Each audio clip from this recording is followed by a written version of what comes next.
Joe Rogan Podcast. Check it out. The Joe Rogan Experience. Train by day, Joe Rogan Podcast by night, all day. Cheers. See you, my friend. Good to see you. Awesome to be at the club last night. Yeah, it was fun having you. Last night was fun. It was a good night. Really fun. Yeah, it's a fun place, man. Yeah. A little Disneyland. Yeah. It also is like a throwback. I'm like, I left Kill Tony on Monday. I was like, I haven't had my shirt smell like cigarettes in a while. Yeah, all those guys in the green room were smoking cigarettes. I'd had one. I don't smoke. But I was like, fuck, I'll have one. What the hell? What the hell? Yeah, that's a what the hell room. Yeah. This is I mean, it's one of those things like you create something with like this intention and you kind of hope that it'll work out good. Yeah. But that place almost sort of made itself into what it is. It's like it's got an energy to it. I think it's also because of that building. I mean, that building was made in 1927, and everybody's performed there. Willie Nelson performed there, Stevie Ray Vaughan. Like, you look in the wall, Black Flag, all the walls inside the green room, all those posters, those are all bands, the Misfits, all bands that performed there. Wow. Because it was a rock club for a long time, and then the whole thing, it was like all, but it's a big venue, though. I don't know if it was two different rooms. I think at one point in time it was just one room. Yeah. And then I think with the Alamo Draft House, they turned it into two rooms. Then it was a movie theater for like 10 years. And then when they went under, we had the two rooms. Then we just adjusted everything and changed a lot of stuff and turned it into a comedy club. Yeah, it's cool as fuck. But it's got that building's alive, man. Yeah. Like you walk in the building and you're like, this fucking building's alive. It feels like everyone's a comedy fan, too. When you walk in, it's pretty cool. Yeah, you build it, they will come. It's like the Field of Dreams. Yeah. Not for everybody. for you it is, but not for everybody. What do you mean? Well, I mean, not a lot of people are building comedy clubs. They don't come. Yeah, but they don't do it that way. You did it right. But we did it, I swear to God. I mean, it sounds stupid. I don't believe in fate necessarily. I don't not believe in fate, but I'm not like one of those people that's like preaching it. If I wanted to believe in fate, though, I would believe in fate because of this. Because it's like it's like you ever drive and you just hit every green light for whatever reason? I can't drive. You don't drive? I have a license, but I'm dog shit. It hurt me as a young comic because Joe List would always shit on me because we did a road gig like, I want to say like almost 15 years ago together where I got us the gig. It was co-headlining, but it was a casino run and the thing was like you have to split the driving. It was like 30 hours of driving total. So he's like, can you split the driving with me? I said, of course. And I already fucked up because like we flew into the wrong city on the wrong day because of me. I was such a fucking young idiot. So we flew into like Michigan. It was supposed to start in Wisconsin. And he was like, so we're prorated? I was like, I fucked this, we're prorated. And then he was already mad at me. And then he's like, all right, it's your turn to drive. And I started driving. He was like, what the fuck is happening? This is horrible. and he always quotes me as saying like, no, I'm not a bad driver. I just can't turn well.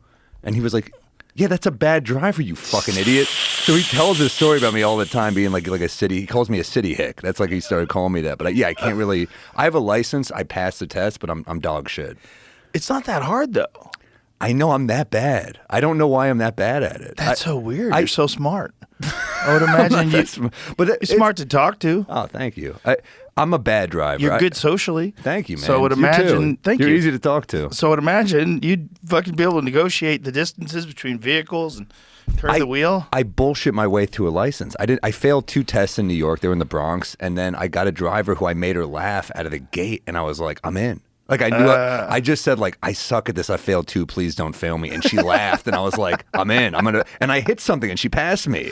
Wow, what'd you hit? I don't remember. It was It was a cone or something. It was like something minor. It was minor, yeah. It was a kid. It was nothing, not a big deal. A drunk. Hit a kid, but she was like, "You got me to laugh." Man, I can't imagine not being able to drive because it's just like driving is freedom. Yeah. If you can't drive and there's a car there, like what the fuck? It's also you're freedom stuck waiting on somebody to have someone else drive you, though. If that still happens, that's true. If everything goes sideways and there's no more Uber. And no more Lyft. Yeah. And you have to figure out how to work a stick shift. I'm in trouble. Yeah, you're in real trouble. Yeah, if there's a civil war, it's going to be hard to hail a cab. Yeah. If there's a civil war, where are you going to go? I think I'm going to cave pretty early. Are you? No, I don't know. I don't know what I'll do. Come here. Really? Mm-hmm. Yeah. I'm welcome here? Yeah. All right. Yeah, for sure. And if it goes sideways, you want to be in Texas. Because this place is already ready to be its own country. But why do you guys want me? What do I bring to the table? You're funny. That's all all you need. I'll take it. Good guy, funny. Good to hang with? I have one bad set, though. There's going to be a talk like, we got to cut this guy. Nah, we've seen too many good sets. I'm not buying it. One bad set, you just need a pep talk. It's like Theo Vaughn. Does he? Oh, I did a gig with him once, and we did a gig in Edmonton together, and he was so in his head when I was like, they were like obsessed with you. What are you worried about? But he can get in his head. We had to cancel the fucking. This was crazy. It's how we're in Edmonton, and there was like wildfires in Edmonton, and this is how different personalities we are. Like I'm like, oh, the show's gonna be canceled. We're not gonna be able to perform out here. This is like bad air quality. And he's like, nah, man, it's cool. And then within 10 minutes, the agents called and they were like, the city's shut down. You can't. And this was like right after COVID. So I'm like, we can't perform indoors. We can't perform outdoors. Like, can we do fucking anything? And they were like, will you stay an extra day? And we're like, of course. And then we're like, the air will be better, right? And they're like, it's the next day 10 times worse. Wow. Like you couldn't. It smelled like a casino, but outdoors. Were you in New York when they had that orange smoke in the air? I felt so. Whenever something bad happens in New York and I'm not there, I feel like a traitor because I'm such a city hick. But no, I was like, I think the second time I did my own tour bus, so I was like really pumped to be on the road, and I saw that I was like, I'm a piece of shit. That's Canadian smoke too.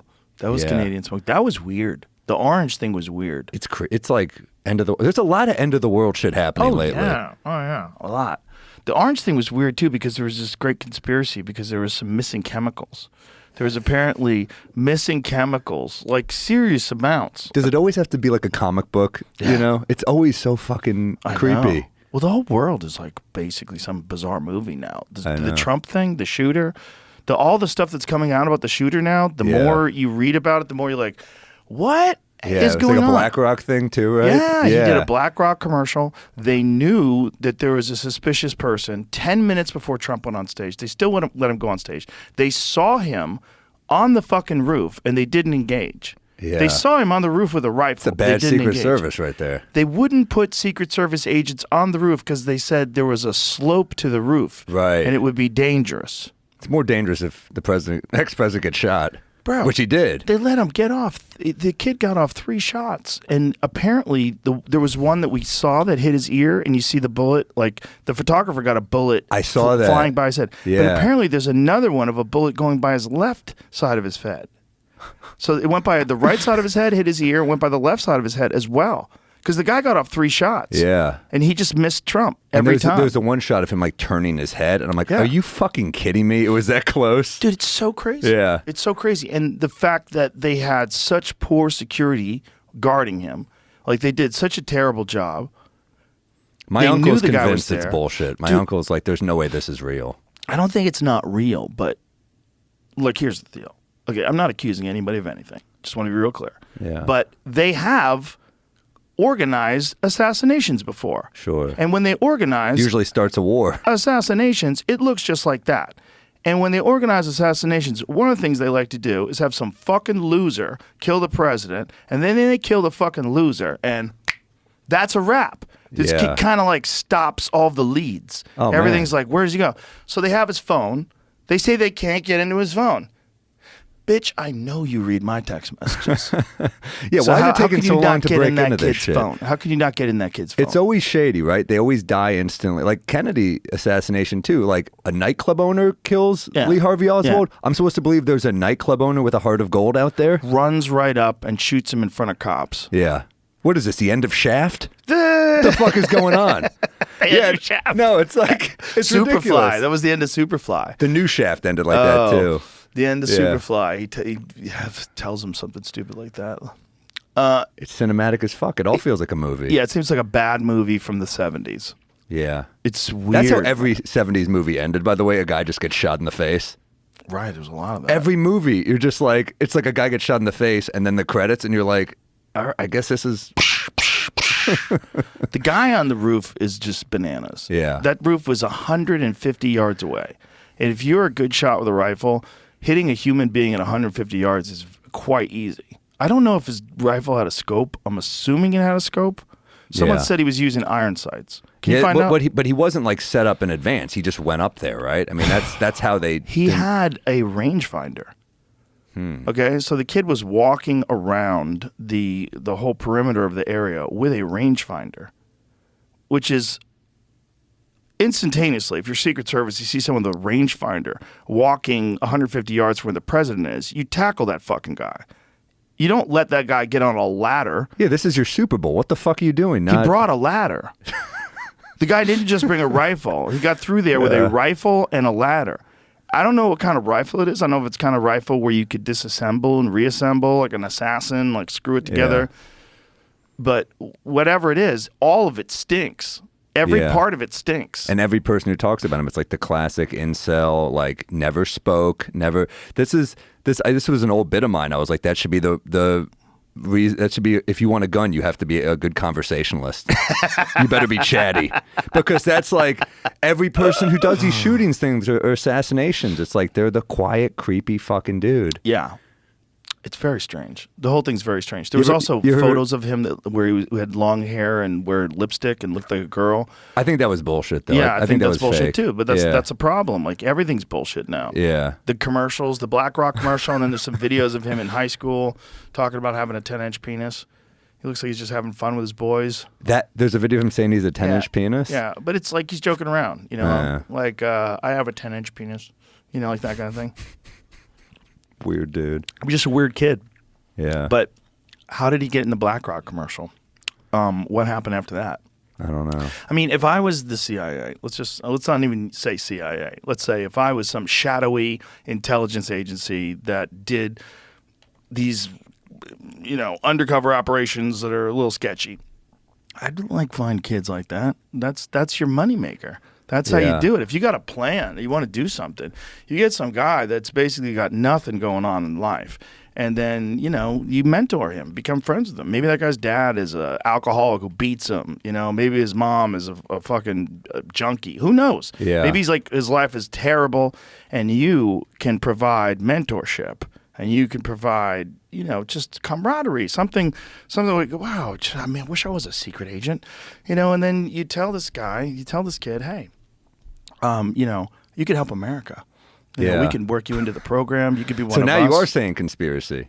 Listen. You're entertaining it. Conspiracies are real. Sure. They're real. I mean, whatever the fuck happened in Dallas, Texas in 1963, it's not what they tell you. Yeah. That's one thing 100% you're going to be sure. There is no objective journalism with no slant, not leaving anything out. Whatever happened with Lee Harvey Oswald and the and Kennedy and having some beef with the CIA and some weird shit over maybe Bay of Pigs or something, right? Like they immediately... How about Alan Dulles, who he fires? Yeah. He fires, and then he gets assassinated, and Alan Dulles is running the Warren Commission. He's a part of the Warren Commission. It's shady. So much Kennedy shit over the years is so shady. The shadiest. Yeah. The shadiest. He's the biggest indicator, the biggest piece of evidence that someone from somewhere organized together to kill that guy. It wasn't just Lee Harvey Oswald. Although I'm of the opinion that Lee Harvey Oswald was also a part of it. Yeah. Because everybody wants it to be binary, right? They want it to be 1 or 0, yes or no. Lee Harvey Oswald acted alone, or he was just a patsy. But that guy clearly was also doing something with intelligence agencies, because he was able to go back and forth to Russia. He learned Russian. He married a Russian woman. Yes. Came back to America. And he was also living very well when he was over there. He was spending money that, like, you're not making this on whatever per diem horse shit you're making over there. Like, exactly. He was, like, going to nightclubs and shit. Yeah. The whole story sucks. Yeah. The whole story seems like he was some sort of undercover operative. Like he was getting paid out. Yeah, and then I think that's how they do it. They make you think you're a part of something, and then they pin the whole thing on you. And then, I think there's probably multiple shooters. I think there's probably the grassy knoll thing seems super legitimate. Also, have you ever looked into how many people who are witnesses that wound up dying in mysterious manners? Yeah. Fucking crazy. It is like, we make fun of Russia for that shit, but... Listen, we do it too. Of course. We're just a better country and we're cooler. For sure. I'm pro-America. Let's get real. Come on. America all day. All day. But like if you read, I was reading a Putin book and literally every chapter just ends with a guy, like the light going out in his hallway and getting shot in the face. And I'm like, this seems like a pretty fucked up rise to power, you know? Oh, Putin had the most fucked up rise to power. That woman who just wrote the book on him, Masha, what's her name, Did she wind up missing? She's, I think... either on trial or going to prison for saying something anti-military in Russia, which I'm like, all right, maybe, you know what? Know your audience. Yeah. Maybe don't say that in She Russia. wrote a book on Putin. What a gangster she is. It's pretty badass. That's a crazy move, man, to know they're going to come get you and you write that book anyway. Yeah. Oof. Yeah. That guy might be the richest man alive, you know. He's really rich. They don't know his how place rich is he crazy. is. I always hear that there's always rumors that he's not doing well and then nothing, but there's always stomach problems. Didn't he have like a stomach cancer? That's all rumors, right? Yeah. But also, how much access to medicine does that guy have? You know, I mean, if there's a way to cure something, that guy, they're going to get it to him. Yeah. And you have to think that Russia is not captured by the pharmaceutical industrial complex, so he probably has access to all of the off-book medicines that the FDA won't approve, and they'll try all this stuff that's like the good experiment. shit. Yeah, shit that probably works right now. Yeah. It's like what Kobe used to go to like Germany for knee operations because he's like, they won't do this to me in America. He would go there for Regenikine. Yeah. Regenikine, I've had Regenikine done. What does that Regenikine, do? it's like a very advanced form of platelet-rich plasma. And I had a bulging disc in my neck. And one doctor was like trying to convince me that I need to get surgery. He was like, "We got to trim that disc." You scolded me for doing this. I did Yeah. something like that. Yeah, well, I almost did it, and I know too many people have done it. That's why I was Yeah. like, "Don't do it. You can't do it." But you Don't- helped me a lot, Yeah. by the way. I Good. don't know if I think I told you this. Yeah, how's your neck now? I'm It's much great, better? dude. I'm fucking awesome right That's now. great to I hear. I saw another clip of you recently where you talking about like getting older, like how you have to just like lift weights for your health. Yeah. I was like, all right, I got a trainer for my dad. I'm like, you guys are getting older, lift weights. Yeah. I didn't do it, dude. I would just play basketball. I was like, I'll just hoop, and then I started to have fucked up neck problems and stuff. And you gave me that neck thing, I forgot what it's called. The iron neck. Iron neck. Yeah. But then I just started like lifting shoulders. I have such bad shoulders, man. So you're holding your neck up. You gotta. Yeah, if you don't do anything, there's no muscle there. Yeah. Your muscle only exists if you have a reason for it. If you stop, if you get a cast, if you break your arm just shrinks up because you're not using it. Yeah. Your body only uses muscles, like it only has muscles where you use them. And if you stop using them for a long period of time, they just fucking shrink. Yeah. It's a weird thing. Like your body, like if you have to be bedridden for 2 weeks, when you get up, you're weak as fuck. Yeah. Your body's like, "Grr." It doesn't maintain itself. Yeah. Except the dick. The dick is up every morning. It seems fine. The dick's rocking, dude. But if you get older, it's more extreme because now your body's producing less testosterone, less human growth hormone. You're not getting as much sleep. You're not repairing in your sleep. And if you have bad diet on top of that, then it's all compounding over the years and getting worse and worse and worse. Your body's doesn't have the nutrients to repair itself. And, with all this atrophy, then you start getting people that bend over to pick up a package and blow their back out. Yeah. And like, how'd you blow your back out from just bending over to tie your shoes? That's the thing too, practical strength. Like if you're like lifting for if you're doing like deadlifts, you're like, all right, that's like picking up a box.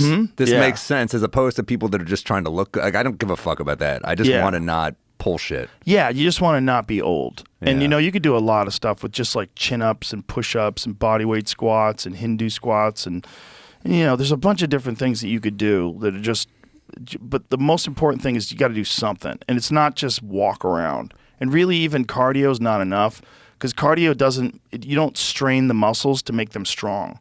You need to do that. It's a requirement for people, just like brushing your teeth keeps you from getting cavities. It's the same thing. Yeah. You just have to think about it that way. And most people don't. But also think about it, it's like a compounded benefit because you get the benefit of that, but then you also get the mental benefits.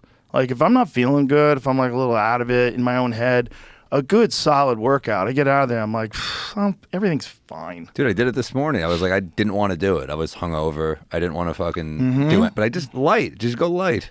And then you get out of there and you're like, oh, Yeah. you feel so much better. Way better. That's my message to the world. Please fucking do something.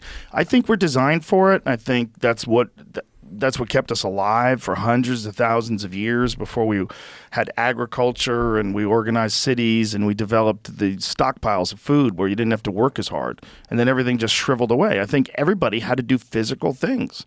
And especially cities like this, designed. you can just get in a car and just not walk. Like at least in New York, I do find myself like I walk most places. So I'm like, I'm doing something, but it's not enough, but it's something. It's better than nothing. Yeah. But it's definitely not enough. Yeah. No, you got to lift a little bit of weights. Yeah. And, you know, the problem is people have like lifting weights in their head. A lot of people, especially like very smart people that have had bad experiences with jocks. You know, in their head, lifting weights is like some douchey vanity thing where a bunch of bros are bumping chests. And you can't think about it that way. Just because dumb people do a thing doesn't mean the thing is dumb. No, it's actually smart. The thing's actually very smart. Yeah. But intellectuals, a lot of like very intelligent people don't exercise. Yeah, Bill Gates does not look good. I don't know if you'd call him an intellectual. But you know what I mean? Like a guy who has a lot of resources. A lot of resources. Yeah, but then Jeff Bezos does look good. He looks very good. Yeah, it looks like he's jacked now. Yeah. Mark Zuckerberg looks great. You know, it's just a thing that people usually concentrate on one aspect or another. If they're like really into physical fitness and really into athletic shit and training and sports, generally they're not as well read on like international politics and environmental issues. And like it's, you know, it's one, or either you're like socially conscious, really kind of aware of the world, understand exactly what's going on in Gaza, or you know how much creatine you should take every day. You know which branched chain amino acids are going to produce the best results, and you know what peptides are the best for healing. It's like we put things into two different boxes. Either you're like really into your body or you're really into your brain. But I say you got to be into both, because if you're not really into your body, your brain is not going to work as good. You're not going to have as much energy. Yeah. Especially as you get older. Yeah, dude. Yeah, it's real. It's the hangovers get worse. They do. It's fucking hard. I didn't even have that much last night. Oh yeah, I know. I had like maybe 2 drinks. Yeah. 2 good-sized drinks on Tuesday, and then Wednesday morning I woke up, I was like, oh, I feel like shit for 2 drinks. I know. They're stout. It's probably really like legit 4 drinks. When you're pouring them, it doesn't count. But I do that too. It's like that's what we do at the Comedy Cellar, and you guys do it here too. I saw. It's like the pint. Liz, who manages the Comedy Cellar, will drink martinis out of a pint glass, and I'm like, yeah, that's not a drink. That's not a drink. That's like 8 drinks. Yeah, it's multiple drinks. Speaking but of drinks, martinis. Let's Jamie, do a drink. bring over that fucking that Buffalo Trace, sir. Let's drink.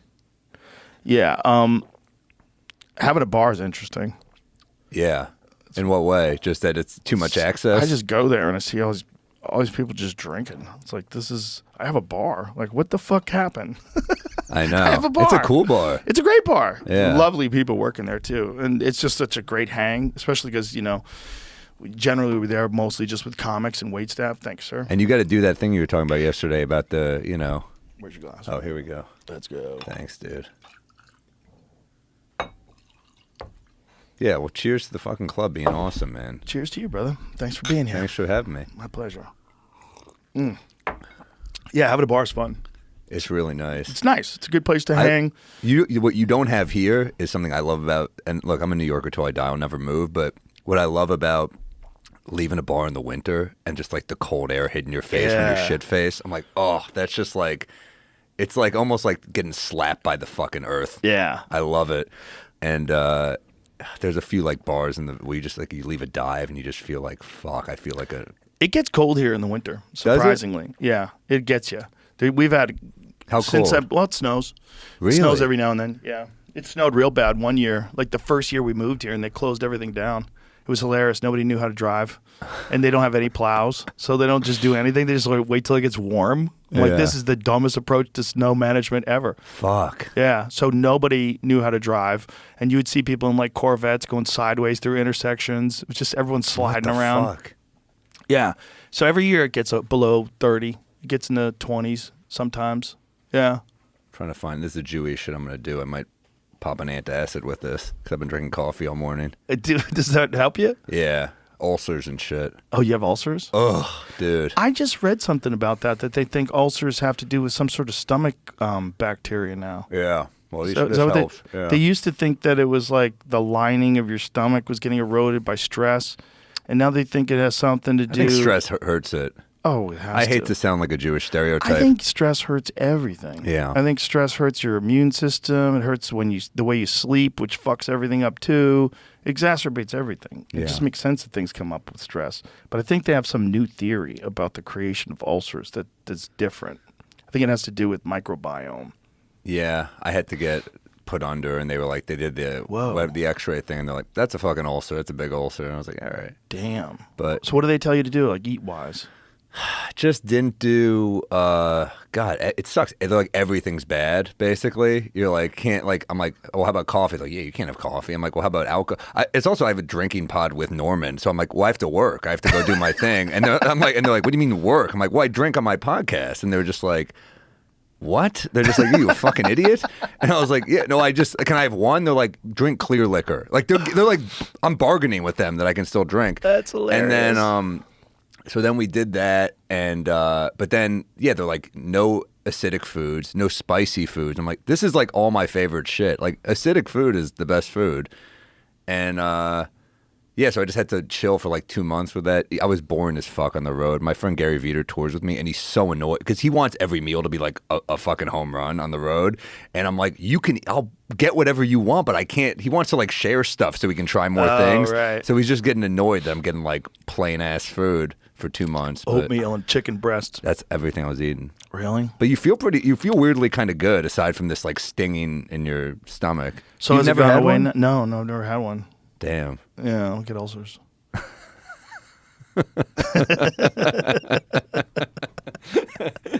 It's such a weird thing. And it sucks because all my friends who have had them are just like pieces of shit. Oh, really? Yeah, my friends like, I've had them. I'm like, yeah, you're like a fucking drug addict. This sucks that this is who I'm comparing myself to, you know? When did you start getting them? I got one years ago on the road in Montreal, and I went to a doctor, and he was just like very French and matter of fact, like, no alcohol for 11 days. And I was like, 11 days? I was like, how the hell? I was a young comic. It was... What does it say? Once commonly thought that stress, smoking, and diet were the principal causes of stomach ulcers. However, the Helicobacter pylori bacterium is now known to be responsible for the most, how do you say that way? Duodenal ulcers and 60% of stomach ulcers.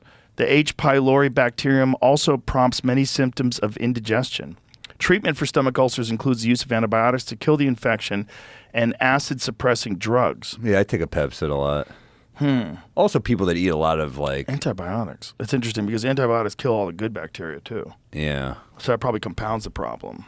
Yeah, I'm probably on borrowed time here. Antibiotics are tricky. My friend Gordon Ryan, he's like the greatest jiu-jitsu athlete of all time. He had staph so many times that he was basically on antibiotics for a whole year, and it ruined his stomach. Like his stomach is fucked. Well, like in what way? He has the craziest stomach issues, like some buildup of like fungus in there, and he's always ready to throw up. He has a hard time putting down food. Like, he has I crazy should be laughing at this, but it's crazy. It just sucks. Well, also when you see the guy looks like a Greek god. Yeah. And you're like, there's nothing wrong with that guy. Yeah. Meanwhile, his stomach is completely fucked, and it's all started from you're not supposed to take antibiotics for a year. But all these meatheads are doing jiu-jitsu in this basement in New York City, and everyone's getting staph infections, and they don't want to stop training, so they just keep taking antibiotics and keep training. That makes sense. And then, years later, you're dealing with this stuff. Like, I don't know how the fuck any doctor prescribed him that, or if he just self-prescribed, which is even crazier. If he's like a famous athlete, I mean, he probably... I don't think he was that famous back then. Like, he wasn't as known back then. He's very known now. But all you need is one doctor to be a fan. Yeah. I had a doctor back in the day. He was like, I love you on Conan. I'm like, can I get muscle relaxers? He's like, sure. I mean, I wasn't doing well, but he had seen me kill on TV. So he's like, this guy's cool. So I was just racking up pills from him. That's hilarious. He's in the Philippines now. I think he's not even in America anymore. Oh, I'm like, boy. This He's guy on the fucked run. up. He's on the run. He's on the run. But for a while, dude, it was beautiful. A lot of guys go to the Philippines and come back with wives. A lot of older guys. Yeah. A lot of older guys go to the Philippines. They're pretty women. Yeah, pretty, young, super happy to not just be eating noodles. Let's get out of this fucking country. That's the pitch. How would you like some just regular protein and yeah. Well, when you find out what most of the world makes in terms of money, you're like, the number, like with the 1%, if you're in the top 1% of the world. Yeah, I don't know. $34,000. Oh, shit. Yeah. If you make 34,000 American dollars, you're in the top 1% of Earth. Crushing life, man. So all these people that talk about the 1%ers, hey, look in the mirror, fuckface. It's all of us. It's literally all of us.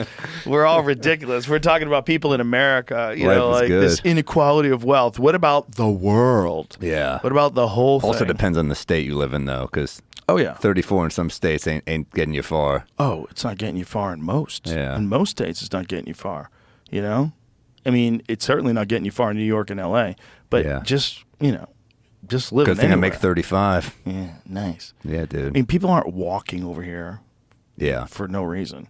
They're Yeah. walking across that border Yeah. because where they are is so bad.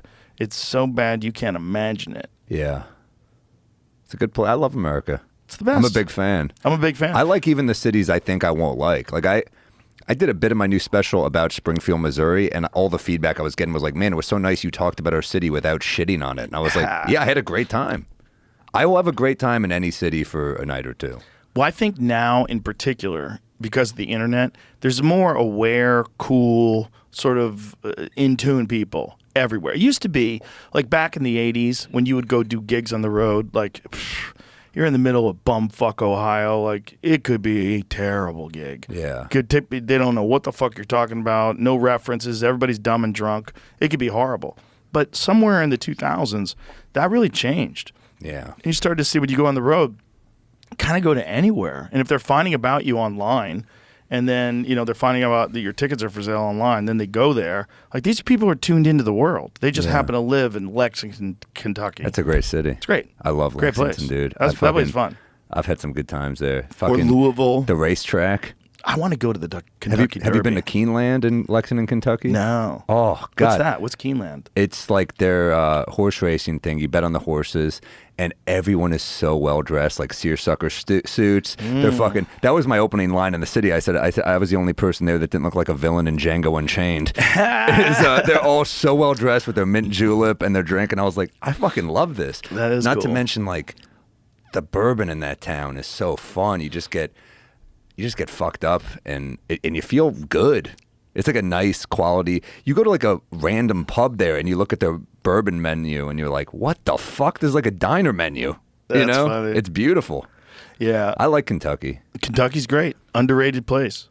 I've never been to the Derby, but everybody tells me it's a trip. I read Hunter Thompson's The Kentucky Derby is Decadent and Depraved. Have you ever read that? I haven't. Fucking amazing. It's good? Great piece. Yeah, it's just talking about how these rich monsters are there like letting their hair down and getting crazy at this horse race derby with all their nutty hats and the women have to wear those bizarre hats. But it's a scene. It's a scene. Yeah. I have a buddy who goes every year. He's like, you got to go. It's fucking incredible. That's Him what I and his hear about wife go and they Formula- get dressed up. They do the whole thing. Yeah. I mean, that's what I love. It's like if it's new to me, I want to do it. Like Did you if say I'm Formula? You were saying Formula Well, One yeah, racing? I just started watching it a little bit, and it's. I mean, it's here now, right? Yeah, you should come. You should come. I might, like, do the yeah. weekend at Really? the club when it's in October. Yeah. It's really fun. Yeah, if the weekend's not booked already, I'll find out if it's booked. Yeah. Yeah, dude, it's amazing. It's so fun. First of all, they're so fast when you're like sitting right next to the dude. track. Like, yeah. You're like, holy shit, they're going 250 miles an hour. Oh, dude, I know. I had a friend who was driving me. He's a very wealthy friend I have, and he was driving me in a McLaren, and he was like showing off in L.A. going fast, and I was like, "What the fuck are you trying to kill me?" He's like, "Dude, we were going 50." But it feels like you're going like 150 Right. in those things. Especially if someone knows how to drive. Oh, dude, he's good. I mean, but those racers are fucking incredible. They lose like 20 pounds a match. Yeah, it's nuts. It's super physical. Yeah. It's super physical, and it's all about their reaction times.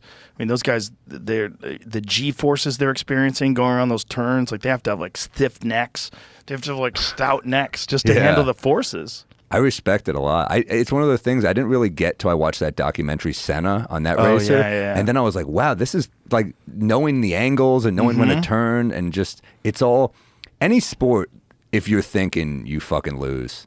Right. And there's a basketball analyst, Walt Frazier, who would always be like, he's aiming his shot. You know, you can't be aiming your shot. You got to trust the muscle memory. You know? Right. Anytime you think in sports, it's fucking over. I was just reading that Agassi book. It's so good. I didn't realize how good. My friend Matt Ruby was like, you got to read the Agassi book. It's hilarious. He's so fucking. He's a good writer. I'm sure he had help, but like, it's well written, and he's just talking about like, you know, he's so in his head, and he's like mad. He's playing someone like Pete Sampras, who's like, he's like, I wish I was this dull, you know, like this guy's like a brick wall. He doesn't feel shit. Meanwhile, Agassi's like going to see Broadway shows. He's like an emo guy. He's an interesting dude. He's like, you know, so angry, like from his all these guys had abusive dads, but he's, you know, he's so rebellious and angry. His dad's forcing him to play tennis that he's at this like tennis compound. They're forcing him to get better, and he's crushing everybody because he's a prodigy. But he's doing it in like mascara and a pink mohawk and an earring as like a fuck you. It's so funny. I mean, he's such an interesting guy. No, I had no cool. idea. I just didn't. I don't know tennis that well, but I mean, I respect the fuck out of any sport that like you turn on. You're like, this is kind of great to watch. Oh yeah, tennis is insanely difficult to do at a high level. When you watch those guys moving and volleying back and forth and all the different setups. Oh my god. Oh my god. Angles and speed and like mind games because you're on an island, man. You're not like, it's not a team sport where you get like a high five every once in a while. You're alone. That's why they're like cursing to themselves. Like you see McEnroe like breaking a rack and you're like, yeah, I fucking get that. And you have to be in insane physical shape because you can't get tired and not go for the ball. And the heat and the different courts and the clay and grass and clay is so weird. Oh, it's the weirdest. That's a weird court. You're playing on clay? It rains. You're like, so it's mud? Like, what are we doing here? This is so fucking weird. But yeah, no, there's a story about him when he was 9, and his dad is such a fucking grifter that his dad, Jim Brown, the football player, sees him as a kid, and he's just like looking for a game for money at this country club, and he's like, let's play someone, and everyone says no. And Agassi's dad's like, he'll play you for money, and it's like, he's fucking 9. You're pimping out your kid for money against the best running back maybe ever, and he's like, no, I'm not going to play your kid for money. And he's like, I'll bet my house that my kid will beat you. And Jim Brown's like, I don't need a house. How much money you want to play for? And his dad goes, how about 10 grand? It's like their life savings. He's putting this on his son, who's 9 years old. And, you know, then he sees Agassi hit. The dad goes to get the money. And he's like, fuck, this kid's kind of good. And he goes, how about I just play you, you know, for fun, and then we'll decide how much. Agassi whoops his ass, like 6'3", 6'3", and he goes, I'll play you for 500. Agassi whoops his ass, takes him. He's 9. Wow. Against a fucking Hall of Fame athlete.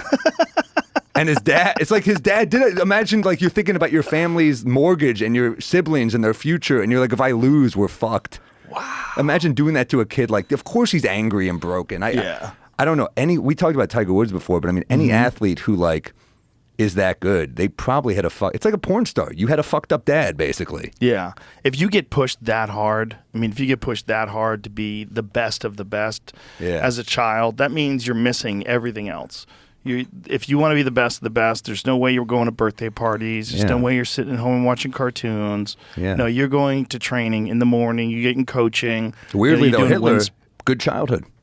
Really? And he was one of the best. Also, heavy meth user. I think meth can erase, all good parenting. Yeah. All good parenting goes by the wayside some when people meth gets into the some equation. people are just, I bet one of the best. I mean, evil motherfuckers, obviously. But, yeah, some people, it's weird when there's like a serial killer and he's just in it for like the love of the game. You know what I mean? Because every once in a while they're like, no, he had a good childhood. Right, like, what was the didn't story? Ted Kaczynski have a good childhood? I think he did. No. No, he didn't? No, he didn't. Ted Kaczynski. He was like a nerd, but like I don't think No. He had a bad thing happen to him when he's a baby. He was sick, and then they took him away from his parents, and he was brought to a hospital. We had no physical contact for months. Yeah, for months and months. It was a part of the documentary on Netflix about him. His brother talks about it, and then after that, and his brother was a good guy, though. Yeah, his brother was a really good guy. His brother turned him in. Yeah. He was a sociopath from the time he was getting no love at all as a baby for like months and months at a time. I forget the length of it, whatever this illness, but they basically kept him in a crib, and when he cried, that was it. No one comforted him, no one picked him up. But that's what my sister did to her baby. But never, ever, 0 minutes in any day was anybody touching him for weeks and weeks and weeks and months and months and months on end. Yeah. And his brother said he came out fucked up from that. Then he's in Harvard, he's a genius, and they put him through the LSD studies of Harvard. And part of That's right. Yes. So, which is also some Not CIA, MK Ultra shit. Wormwood, that shit. So they put him through these LSD studies at Harvard, and part of the studies were humiliation, and like to see how he responds to like severe humiliation. So they just scientists like, look at this fucking pussy. I don't remember what they did, like how they did it, but it was like coordinated, organized humiliation and just psychological warfare, just to see what kind of response it has on this fragile. Well, now we know. Yeah, well, now we know. So then he goes to Berkeley, becomes a professor, and saves up his money just so he can live in the woods and kill everybody who's making technology. Yeah, what a fucking weird guy. Meanwhile, he has a point. Like his Oh, point no, was some of his writing is technology terrific, yeah. is going to destroy the human race and it's going to Yeah. eventually take over us. And he was right. He's Yeah. right. It's happening right now. It's He about was to go right. on. He could have gotten his message out in a different way, probably. But Maybe he's a little heavy-handed in his approach. But no, some crazy, of the though. writing, I'm like, this motherfucker was onto something. He was undeniably brilliant. But in the Yeah. documentary, his brother talks about, like, say if, like, he asked a girl on a date and the girl said no, like, he would just, like, write the most evil, Yeah. vicious letters to her and harass her. And he was a crazy person before the LSD studies. And then the LSD studies, they just cracked him. Yeah. Damn. Yeah. Yeah. No, I remember there was a story about him. Like he made like a little, like he used his intellect. He made some kind of like firecracker to show off to a girl in high school. And she was like freaked out by it. And I'm like, holy shit, what a defining moment for a guy who becomes pure evil and uses explosives. Right. To kill scientists and Yeah. technology makers. Yeah. Yeah. Yeah, it's a weird part of our history. It's those experiments that they did on people, and I'd like to know how many of them turned out real bad. Like how many of those people that were involved in the Harvard LSD studies went on to become psychopaths. Like Yeah. how many lives got ruined because of that? Well, who was the guy? It's Errol Morris made the documentary on Netflix about the guy who was in the his. I think it was his dad. No, someone's dad was in the LSD studies, and they absolutely threw him out a window. Oh, God. Like he knew too much, and they threw him out a fucking window. Yeah, 100% they do that. And it's like, imagine you just grow up and you're like, my dad was murdered by the CIA. I mean, it's pretty fucked up. It's very fucked up. You want a cigar? You like cigars? I'm not a big cigar guy. No? No, but I'll keep drinking with you. All right. I'm just thinking about popping a cigar. You- I don't you- want to be rude. Fuck it. If you have one, I'll have one. All right, let's go. What do you got here? Project MK Ultra. Did CIA scientist Frank Olson jump or was he pushed? Yeah, he's probably pushed. Well, I mean, it's always one where it's like, was there a note? Right. And even if there was a note, they could have fudged that. But The official verdict was suicide. Oh, he fell from the window of his Manhattan hotel room in 1953, died on the sidewalk in his undershirt and shorts at about 2 a.m. The official verdict was suicide, but a second autopsy raised questions, although not proof, of a possible homicide. Olson's family and many others have been searching for answers in a hall of mirrors. dude, I had a woman jumped out the window in front of me once, splat like 10 feet in front of me in Manhattan. I was going home. I was like in 6th grade, and I was trying to get the bus, and I'm with my friend. I stopped to take out my Metro card, and right in front of me. She could have killed you. I mean, if I didn't stop, I'd be dead. It's crazy to think about. You're just so your mind protects you. It's really fucked up when you experience something like that, because I wasn't scared. I was just kind of like, oh shit. I was like, oh shit. There's like a movie going on, or someone's shooting a movie. You don't like accept it as real, you know? Wow. So you thought it was a fake body. Yeah, but it got me out of a history test the next day. I remember I called What a did friend. she look like when she hit the ground? Face first, didn't die instantly. That's the one thing I remember. Press this down. Face first. Good. Yeah, face first. She was mumbling to herself. That was the most fucked up thing. I think After she hit the ground? Yeah. Oh, no. It didn't kill her instantly. She muttered something like, "I'm cold," and my friend's mom saw it, and she went into a store and got her a blanket. And it was like, Oh, God. How far did she fall from? Do we know? I don't know. Probably like, I would guess at least 8 stories would be my guess, but like maybe 5. I don't and know. She lived. Oh. Well, not in the end. She didn't live, but she didn't die instantly. Oh, God damn. But I remember I called my friend's mom, who was like a major narcissist, after this, and I was just wanted to talk to someone because my parents weren't home, and I was like trying to tell him, and the mom just like picked up the phone and talked about herself for like 20 minutes straight. No way. And then she's like, "How was your day?" I was like, "I just saw someone die," and she's like, "All right, well, Elliot's not home right now." I was like, "That was it." Jesus It was a Christ. weird fucking call. Put that lady in the LSD studies. See what we can do with her.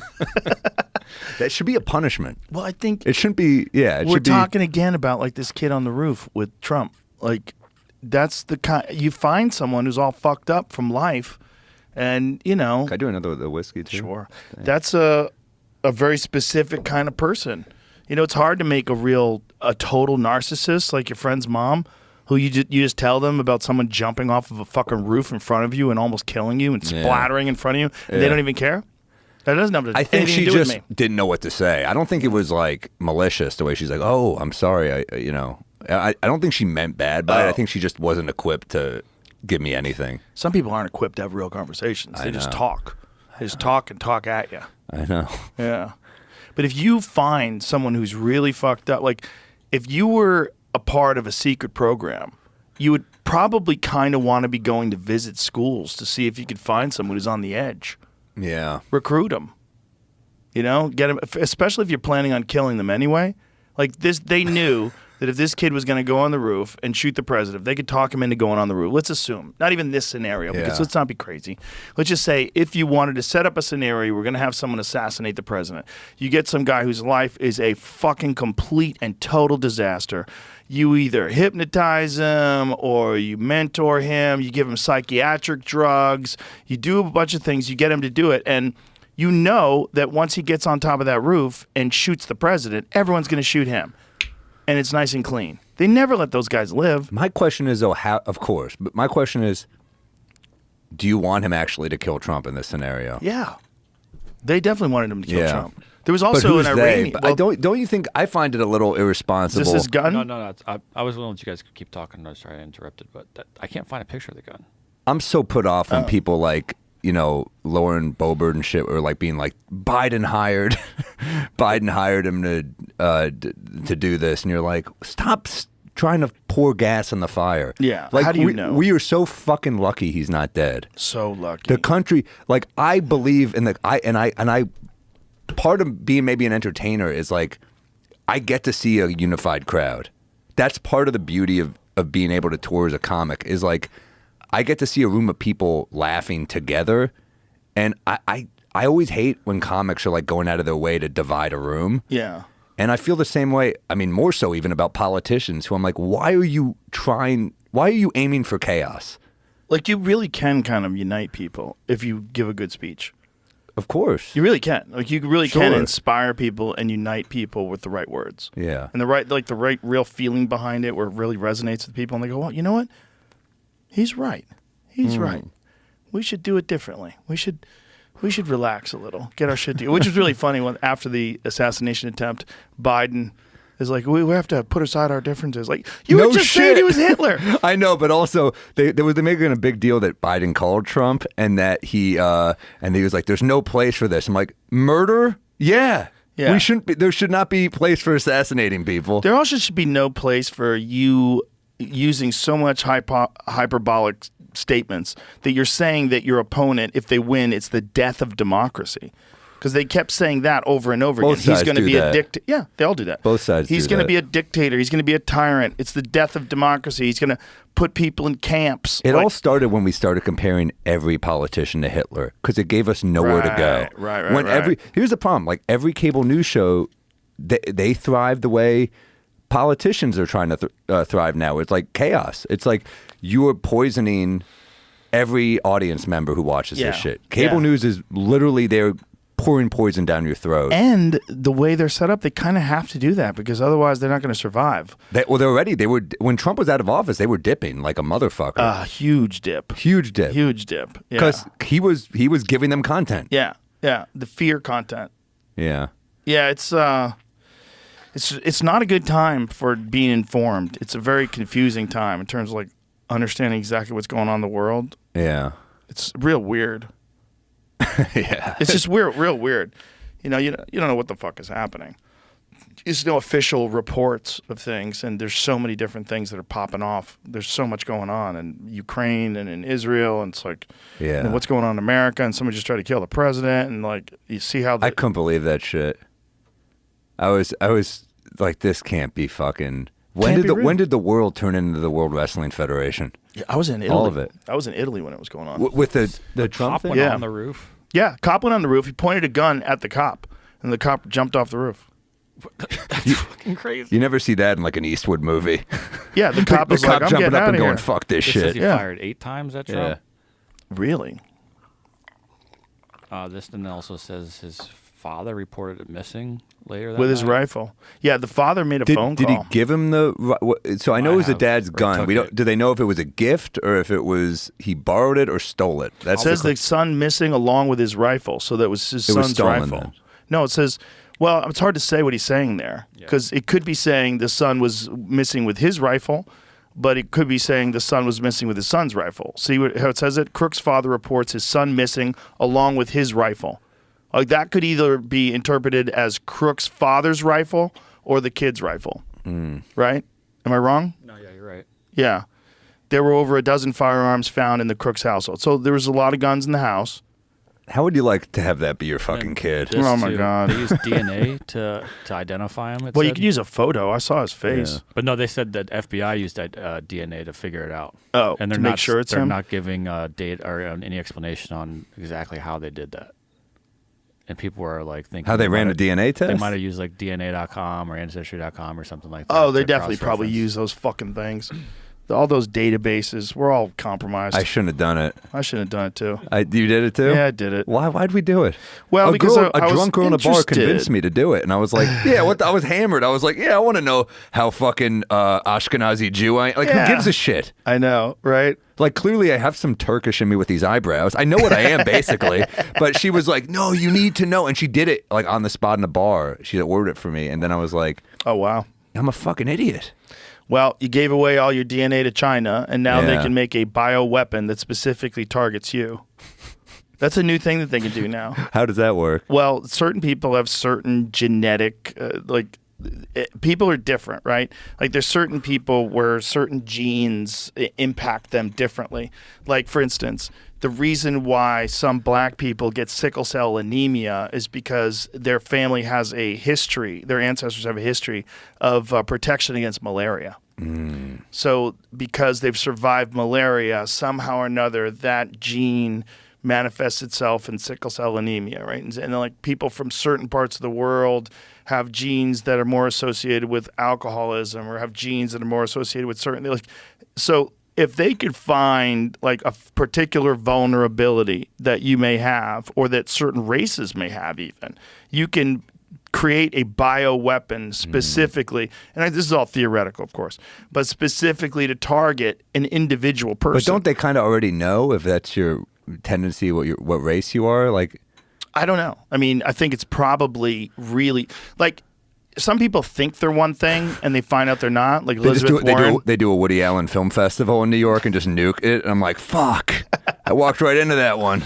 I think, for the biological thing, I think it's like there's very specific things. Like, you're different than me, and I'm different than Jamie, and there could be a certain biological weapon that only targets Jamie's DNA, and they can use it on him. See if you could find out whatever the fuck that is now. Because they're talking about this in terms of like the vulnerability of selling our entire DNA database. Because apparently if you signed up for one of those, it's either DNA.com or Ancestry.com or 23andMe. One of those sold their whole database.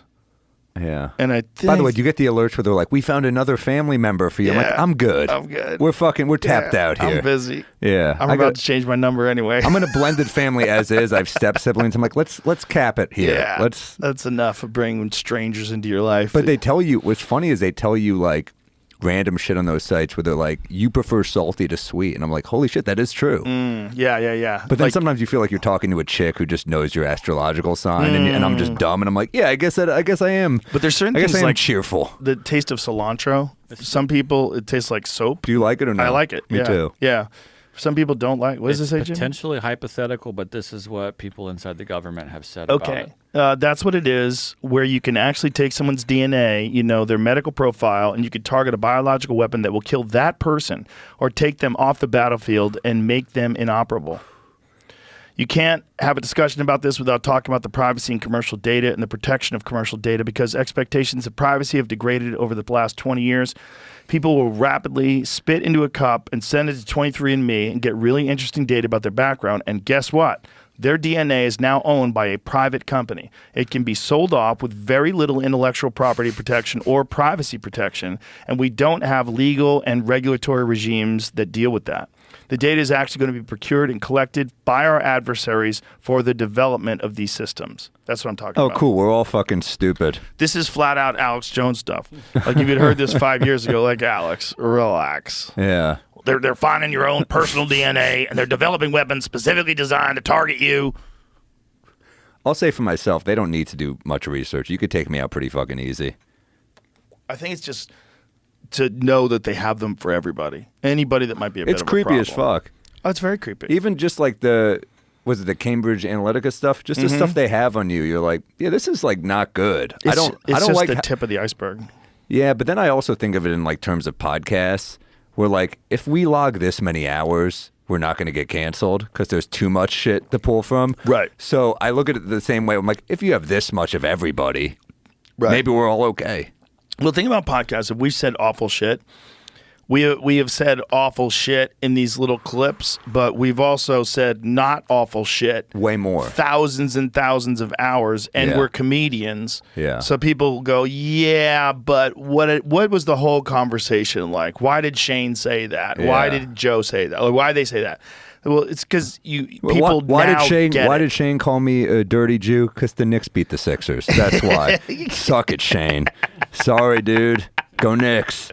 In the moment, it had to be okay. But I think, I people saw him 2 realize nights that ago now. in Nashville. He is off. It's like a video game getting away from Shane because you can't get away unscathed. I'm like, dude, I'm so hungover. I done killed Tony the night before. I was in Nashville. I'm like, please. The big boss. Yeah, I'm just like trying to get away from him. He's like, you need one more drink to kill that hangover. I'm like, I'm good. But then he talks between him and Joe DeRosa. I'm like, this is like the two bosses. Yeah. And I'm like, Joe, you're 46. For fuck's sake, stop doing shots. You're smoking Marlboro Reds and doing shots. You're 40 fucking 6. Yeah, and he's not a healthy 46 either. He's No. not like doing marathons. when we're in here with do Protect Our Park, Shane's always the one with the beer bong. It's like, dude, it's time. It's time. You see that big fucking meaty hand reaches across? Problem with guys like Shane for me are like I still enjoy drinking and I like the buzz that builds gradually. I don't like just getting super fucked up. I like getting fucked up like over the course of the night, but I like building to it. Like I like the build. Yeah. And Build's Shane nice. drinks like a 19-year-old. He does, but he drinks Bud Lights, which is the calculated move if you're going to drink a lot. That's the Stanhope move, too. I know. Stanhope goes cocktails now, but for the longest time, Stanhope drank light beer. He goes, I like a light beer because I can just start it early, just keep a nice slow burn. Dude, you're pretty good at impressions. That's okay. That's not bad. If I Stanhope talk is, to him, if I'm around him, I can do him better. I love him. I was such a fan of his. I still am, but I mean, I remember those like old albums, like Something to Take the Edge Off and shit. Yeah. Oh, he's like, great. Oh my God, that Bobby Barnett story, Doug Yeah. Stanhope, Yeah, like yeah. it's just a I fucked the chick story, Yeah. but it's not. It's like got layers, Yeah. and there's Henry Phillips playing the bass in the background. Yes. Stanhope is like, and he's so cool. He's such a cool fucking guy. He really is that guy. Like, that's not an act. He is like, Attell always says he's like the closest we have to Bill Hicks. Yeah. But he's a different thing, he's his own thing, It's like For sure. he's Doug Stanhope, For sure. He inspired a lot of Stanhope wannabes. Oh, dude, the mics. So I'm a different generation of you in stand-up, but like I remember the guys who were getting like when I was coming up, the guys getting ripped off at the mics were Mitch Hedberg, Dane Cook, a little bit of Burr, there's some Burr. I mean, obviously A lot of Lou. Attell. I mean, I'm one of them. Let's fucking be honest. Like we all know who we like. I remember Norman and I would like laugh talking about like. He's like, I'm like a Norm Macdonald, Jerry Seinfeld thing. And I was like, I fucking was obsessed with Dangerfield and Attell. So it was like, and then Do you see the handwritten notes we have in the green room? I from love them. Dangerfield? Dude, I love the green Isn't that room. It's so incredible? cool. No, I love comedy history shit like But that. those Like, are from his wife. His wife gave them to us. I talked to her on the phone. Because I was after Whitney's podcast. She was driving me to we were doing the same show, and she's like, "Do you want to talk to?" She knows I love Rodney, so she's like, "Do you want to talk to Joan Dangerfield?" I was like, "Yes." Wow. So she calls me, or she calls Joan Dangerfield, and Joan picks up the phone, and I'm like, "Oh, I loved your husband so much. I was like, Back to School was like my favorite movie ever, and I love his stand-up, his Carson appearances. I'm like, I'm obsessed with Dangerfield."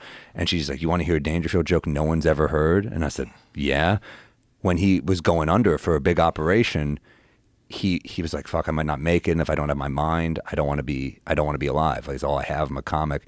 And he comes out of it, and the doctor goes, "Did you cough anything up?" And he goes, "Yeah, 500 last week to a whore." He woke up with a fucking joke. So cool. I love shit like Back to School to me is like the best comfort watch ever because it's like it's only every character serves to set up his stand-up. Yeah. His wife's like, "You're impossible." "Oh yeah, and you're easy." Like it's all just perfect fucking jokes. Yeah, that's a You're great tall movie. and fat. Yeah, well, you're short and ugly. You remember the scene with I think about the scene because it's been ripped off so much. But when they're getting, it's like Burt Young is so funny in that movie too. But when they're getting drunk at the bar, it's like young Robert Downey Jr. who's like hilarious in it too. And they're bringing them pictures. Bring us a pitcher of beer every 7 minutes until someone passes out. Then bring us one every 10. It's like you can't be more fun than that. You know?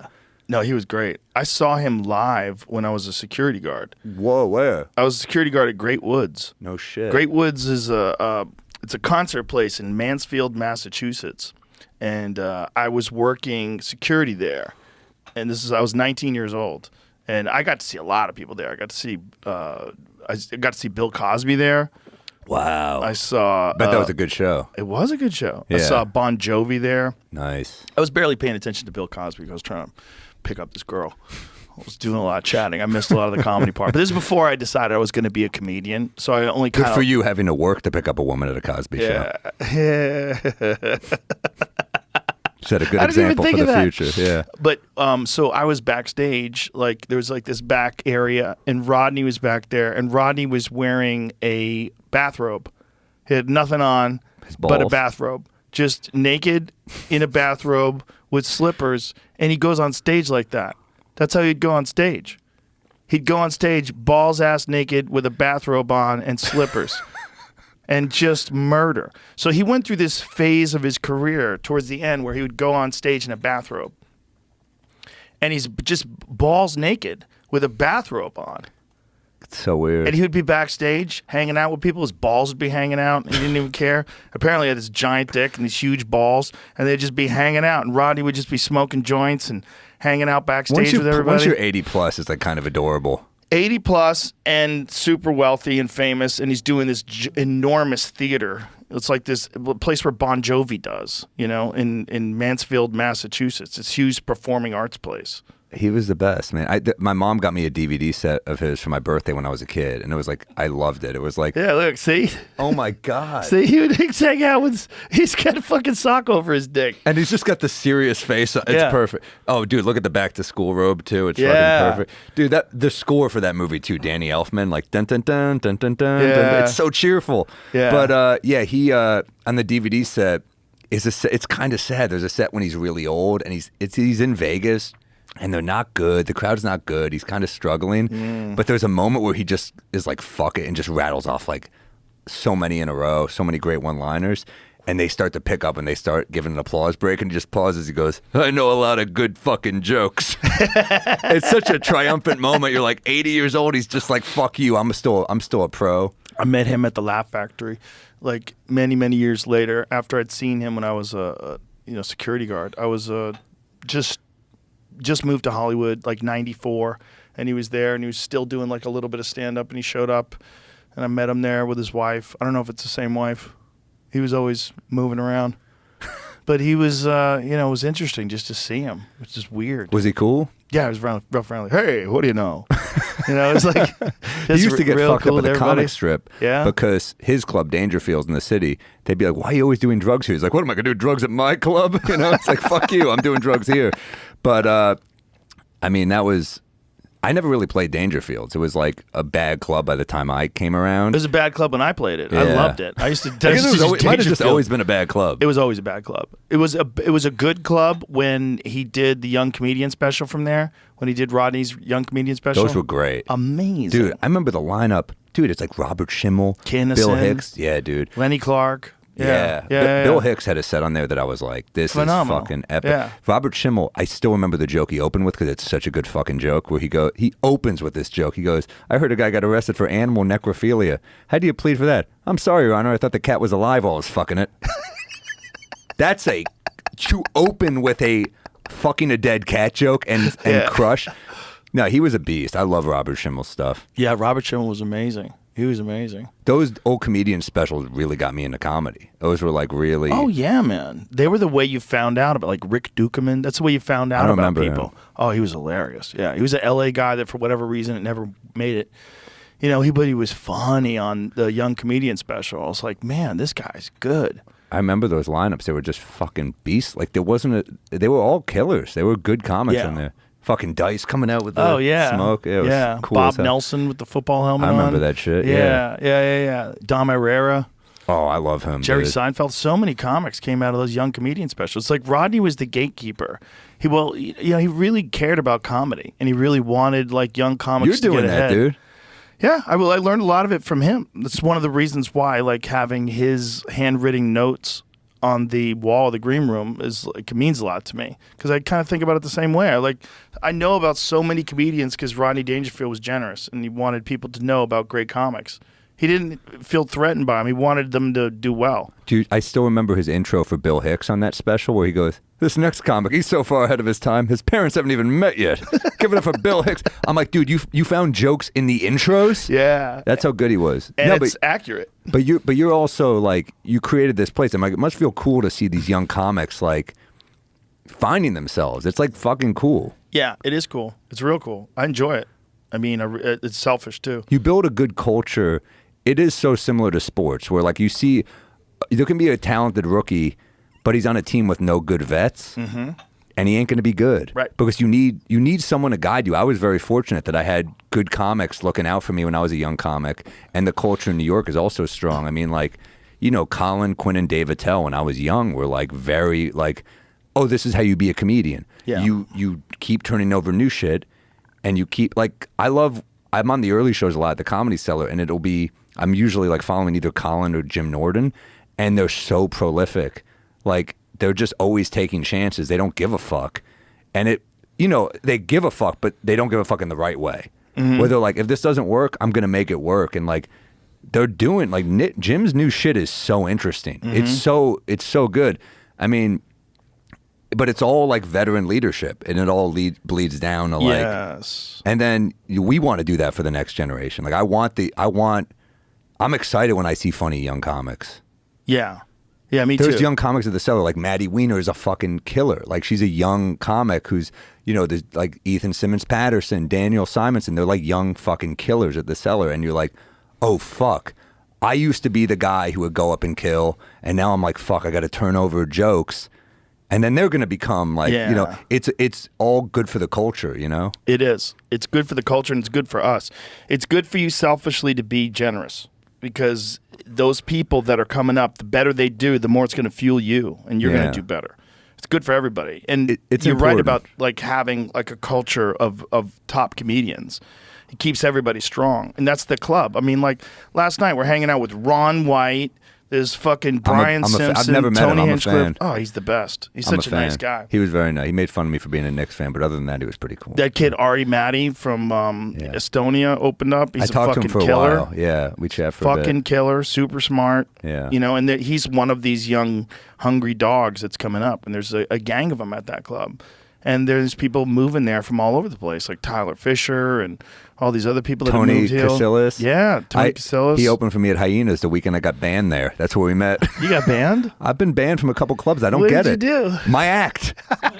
That's what my agent goes, what did you do? My jokes?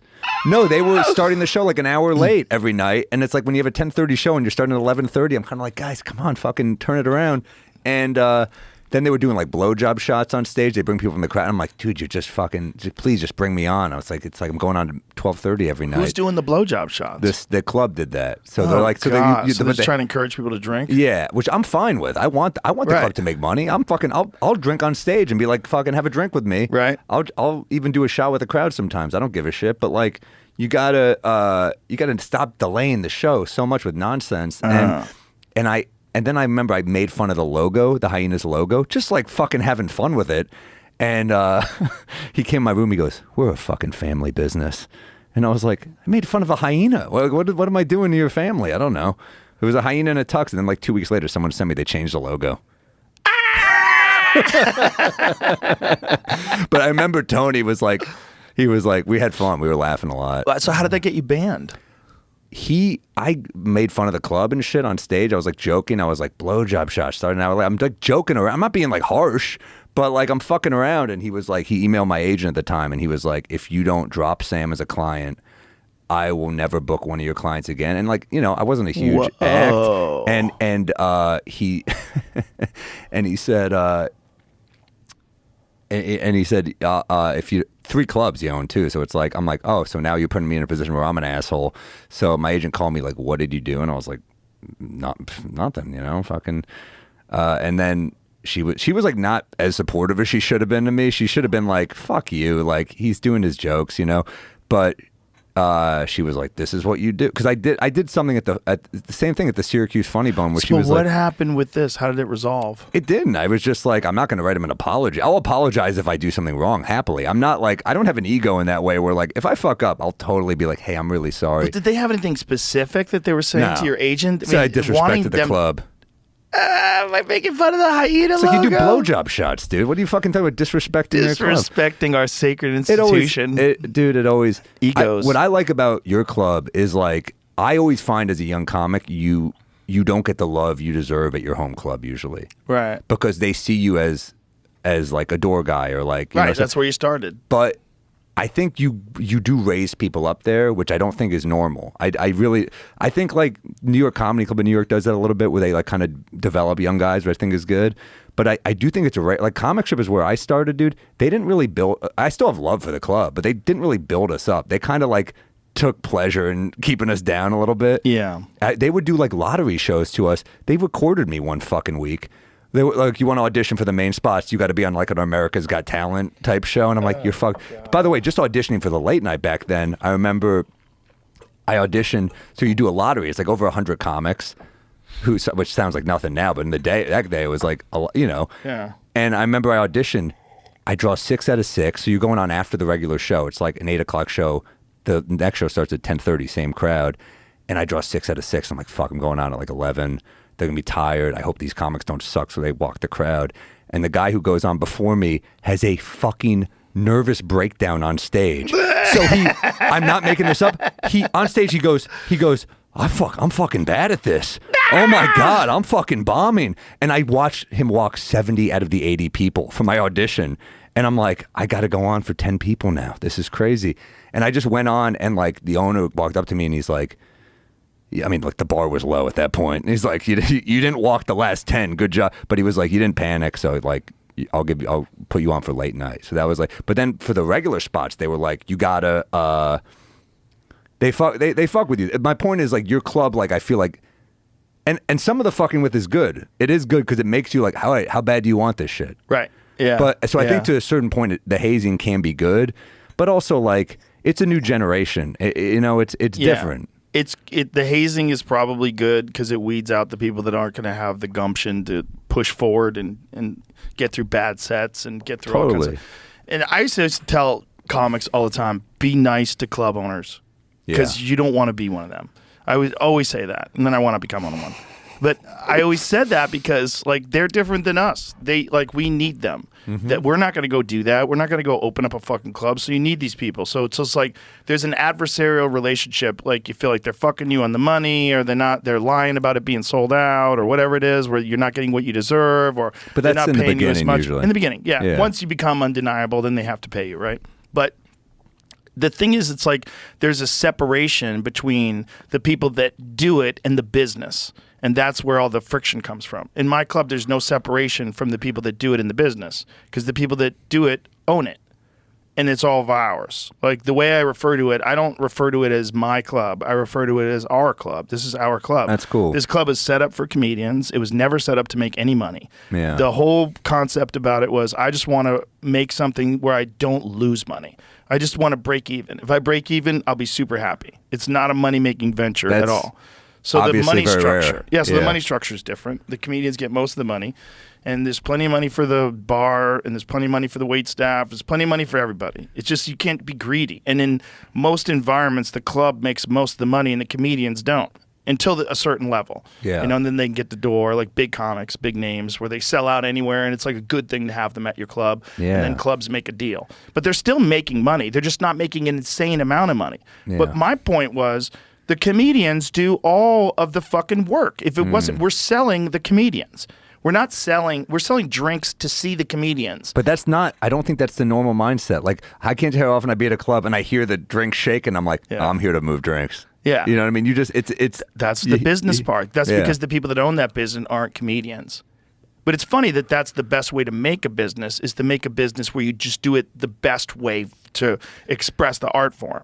Like, and then the There's a business lot of great thrived. clubs too. I don't want to sound here like I'm. Like, No, I dude, love clubs. Like Comedy fucking Works in Denver. Hilarities in Cleveland. Like I fucking love them. I love Great. shout out Nick and Sam. Yeah. Wise Guys in Salt Lake is Oh, fucking yeah. beautiful. Wise Guys in Salt Lake is Beautiful. fucking incredible. Acme. Yes. You know, there's a lot. There's There's so a many ton. great clubs. I'm forgetting a million right now. Listen, I'm forgetting a million too, but I love them, and And I love comedy clubs. I really Yeah. do love just the idea. I really don't really respect comics who don't tour. I don't like if you're not. I can tell in your special if you didn't fucking tour with it. Right. I can tell if you like I did New York and L.A. and I was like, here, you got to take that shit to Chattanooga and Knoxville and fucking. Also, when you're doing New York and LA, you're doing like 15-minute sets. I know, but I mean, like they do an hour there and there, but like you got to just take it. You got to sludge it through the mud. This is something I always talk about with like Gaffigan, you know, all those like New York guys. They'd be like, you got to tour. You got to. They really emphasize like, cut the fat, dude. Yeah. Yeah, cut the fat and then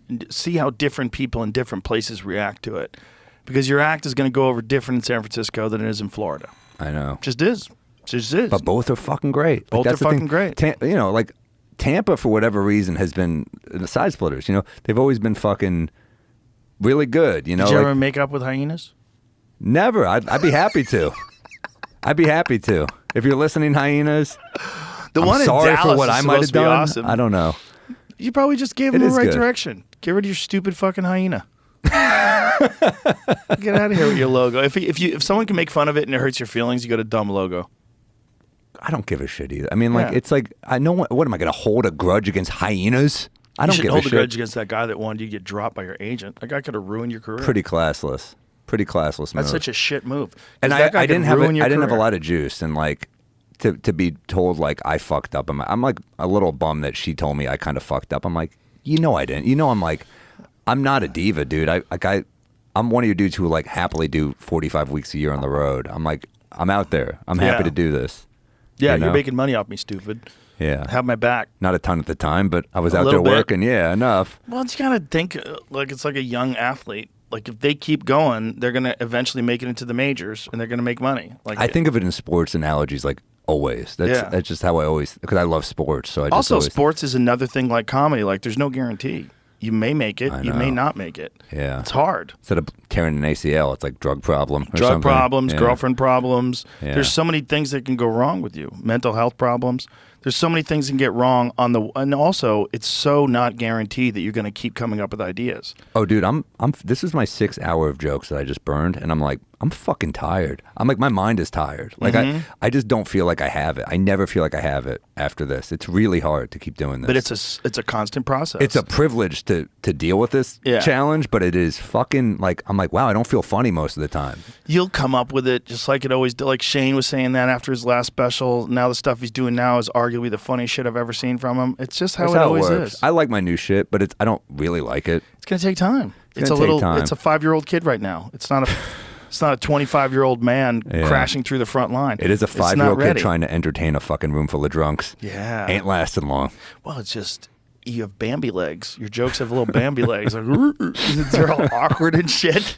They're not moving that good yet. It's so true. It is cool though to like. It's more fun to be in the creative mode because like when I'm about to tape and I'm killing, I'm like I'm a fucking hack because you know Right. it works. Like Right, who gives right, a right. shit? Yeah, The it's supposed to challenge is- work. It's too easy. Yeah, you're like this should work. But then when you're struggling a little bit, you're like this is comedy. Yeah, this is and then when you struggle and then you come up with a new punchline, a new tagline. You know, I just added a new tag to one of my bits that makes me laugh, and it's like it just came out of the blue. Like It's a one good night, feeling. sitting in front of the computer, I'm going over my material. I'm like, oh, like this is it. And I add that in, then I add it on stage the next day, and then Tony's get like, one when line. did that come from? Yeah. I'm like, oh, I wrote it last night. When your friend notices the best Yeah, feeling. Yeah. Yeah, Norman watched me the other night and he was like, that Anne Frank line. I was like, it's a new line. The new stuff. Yeah. New stuff is a golden gift Yeah. from the cosmos.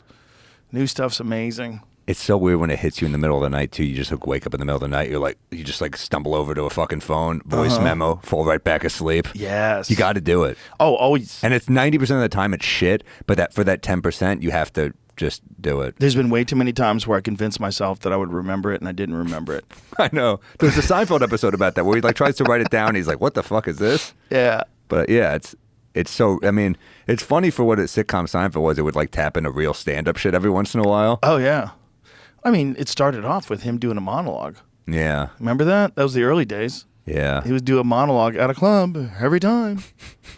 Yeah, Some great bits in there. He's interesting now, hearing him talk about stuff now, because he's kind of realizing where all this woke shit has gone. And he doesn't care. No. It's kind of beautiful to watch him be like someone heckles him. He's like, "Fuck you." And you're like, "Oh my God." Yeah. Jerry versus heckler? Yeah. This is entertaining. Well, they're all going after him with the Palestine stuff now, so they're interrupting. And But it's just funny because brilliant response. but it was a great clip. Oh my God. You was stop so giving good. Jews money. Yeah. But he also but he also is like, he's talking about something like, it's just funny when a clean comic is getting heckled. Right. Because I'm like, Yeah. you were probably heckling a bit about like sponges or something. Well, it just shows you, like, at this time in history, nothing is safe.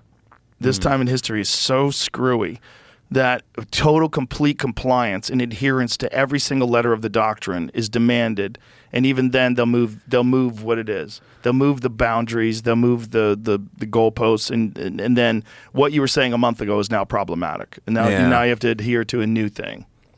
Yeah, and I also just think like it's annoying that we have to go that way because like why can't we just all enjoy Jerry? Like I guess that's what I think. Like why can't we just all enjoy this? Like I kind of even if you say something I don't like, I'm like I try to separate the comic from the whatever else. Yeah. Like, I could still listen to Cosby.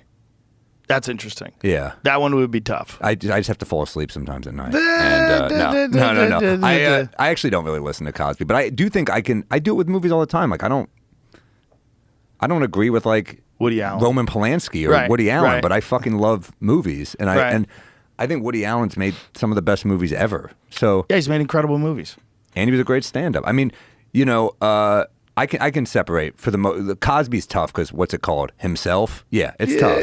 Yeah. It's tough to separate, right? Yeah. It's also just feels dishonest because it's the cleanest shit ever, and it's like rape. You know? This one lady was saying he might be the most prolific serial raper in history. Yeah. Like, who knows how many people he did it to that don't come out about it. I know.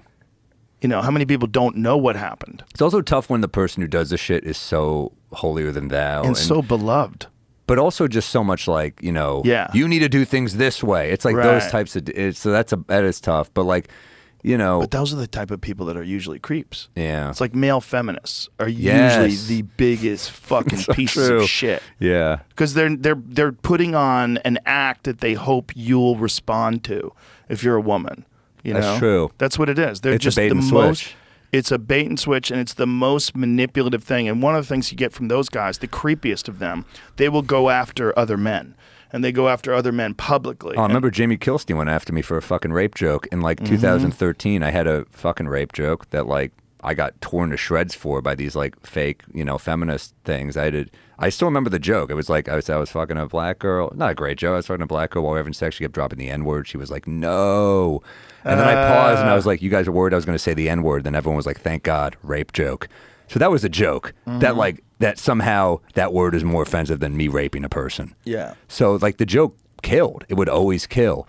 And then I had another one in the same set. This woman saw me. I said, the whole set was rape. And no, I said, my girlfriend never makes me wear the condom because she's on the pill Ambien. Another fun one, right? There were two quick, silly jokes to me. Right. But she wrote a hit piece on me, tore me to shreds. It was like, it went like fucking, it got shared because I showed it to Colin Quinn. I was a young cellar comic at the time. It was like 2013. And I showed it to Colin and he goes, the most fucked up part is she omitted the punchline from your jokes. Okay. So she is trying to just show that you're a piece of shit. She's not even showing the comedy here. Yeah. He says, you have to write something. So I wrote something and then it got shared a ton, like all these websites like Salon, Jezebel tore me to shreds. They're like, he's a nobody, all this shit, like just like cutting me down. I had nothing going on. And they wanted me to go on like Kumail Bell's show at the time to like defend and I'm like, my manager at the time was like, I don't want your first TV credit to be defending a rape joke. And I was like, I agree. So didn't do shit. But then like, here's the fucking best part. So I had a trans joke in my Netflix special that was like pretty pro-trans. I was just like being a contrarian. I was like, everyone's doing these like trans bad. I'm like, I'm going to go the other way, have fun with it. Went viral. and all these people are like, this is how you fucking do it, blah, blah, blah. One person writes, fuck him. He made bad jokes in 2013.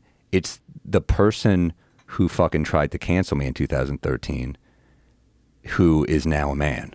So she's now a guy. So that's the joke I did in the special. I go, but you know that people can change. Yeah. So that's what I say. That's why I call my new special, You've Changed, for that. But I'm like, what is the... so you can be a different person, but I can't grow as a fucking human? Right. Exactly. The hypocrisy it's fuck you forever. Is absurd. Yeah, it's absurd. And also, guess what? I am a different comic than I was in 2013. Not in like a fucking, I'm better. I'm a better stand-up. If I go there now, I hope it's a better joke.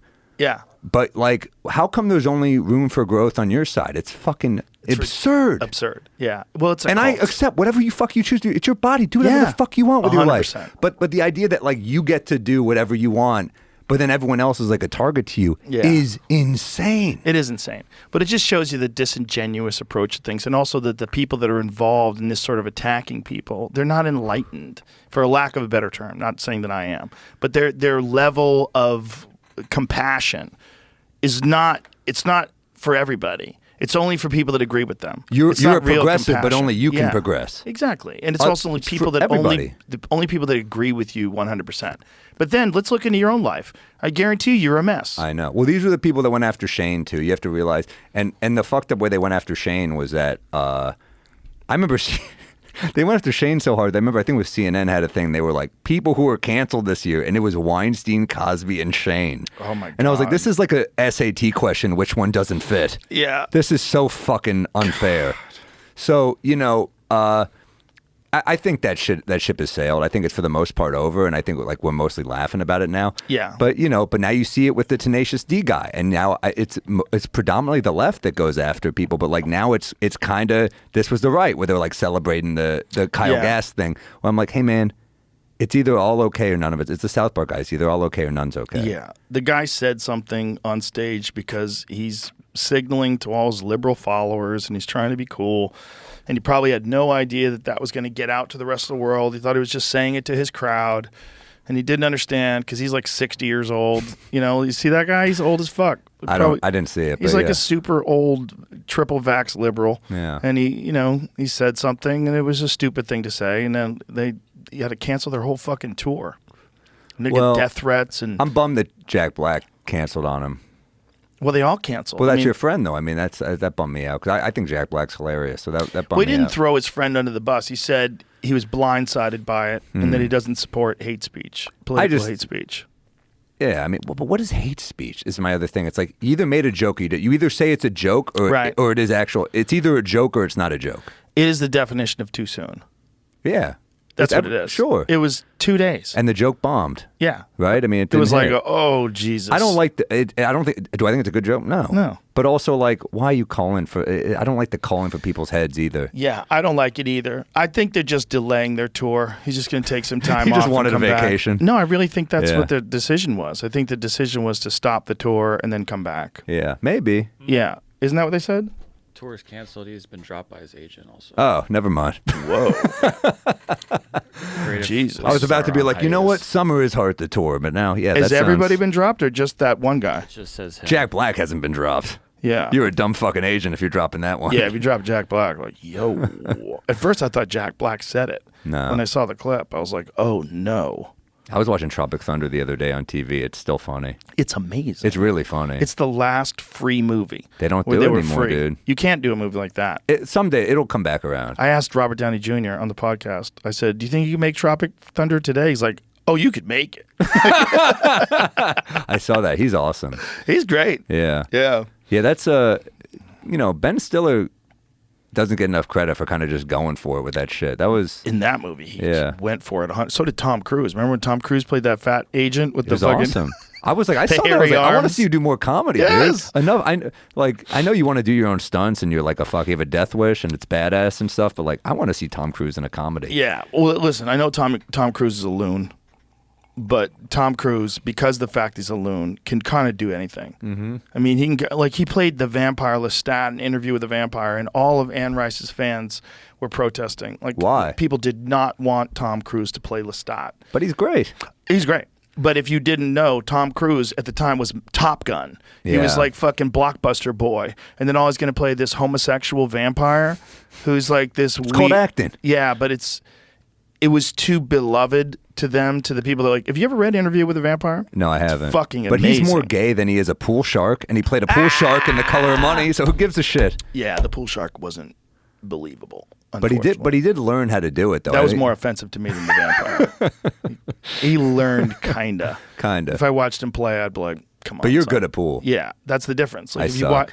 but if you watch someone play guitar and you don't know how to play guitar, I don't know what's going on, right? But if you're a really good guitar player and you say, "Oh, he's not even hitting the right keys when that sound's coming out. This is bullshit. That's not how you play guitar." It's like seeing comedy in a movie.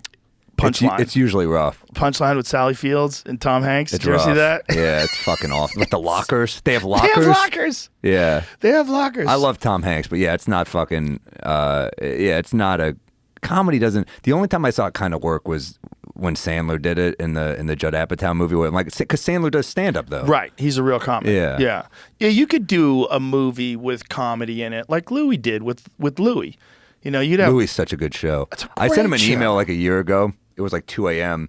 I just wrote him an email being like, man, I miss shows like this, and I miss the representation of New York, and I love how like you make New York like disgusting and ugly, but also like kind of beautiful and a mess, and like against you at all times. Like there's a scene in that show where he misses you know what I'm talking about with the flight. He misses the flight, and the woman's just typing in. He's like, "What happened to the flight?" She just keeps typing. She goes, It was canceled." He's like, "Why?" And she goes, "It crashed." And he goes, "Oh my God, is anyone okay?" And she's like, keeps typing. She goes, "Everyone's dead except one baby." Like that type of joke is so absurd and silly, but it got me so good because like we get so angry when we miss a connect flight, and then everyone's dead is such a good like that was his mind, and he wrote like a long thing back, just being like, that was like a really cool time in my life, and like how much. He put into it. That show, I think, is like brilliant. You know, he edited that show on his MacBook. And the music. Yeah. And he edited that show on the 12-inch MacBook, the little tiny one. And I go, "Why are you doing it on that?" He goes, "I like doing it on this little thing." Yeah, that show is. I rewatched it recently, and I was like amazed at how well it holds up. Like it's It's a great show. It's a great show. And I remember when he did Lucky Louie. I like that too. Lucky Louie was okay. Yeah. But I talked to him at the Improv one night. We were hanging out, and I was like, "What would you do different?" You know, because it was like it had all fallen apart. Yeah. He goes, "I would fire all the writers." He goes, "I didn't want to fire them." He goes, I would have fired everybody."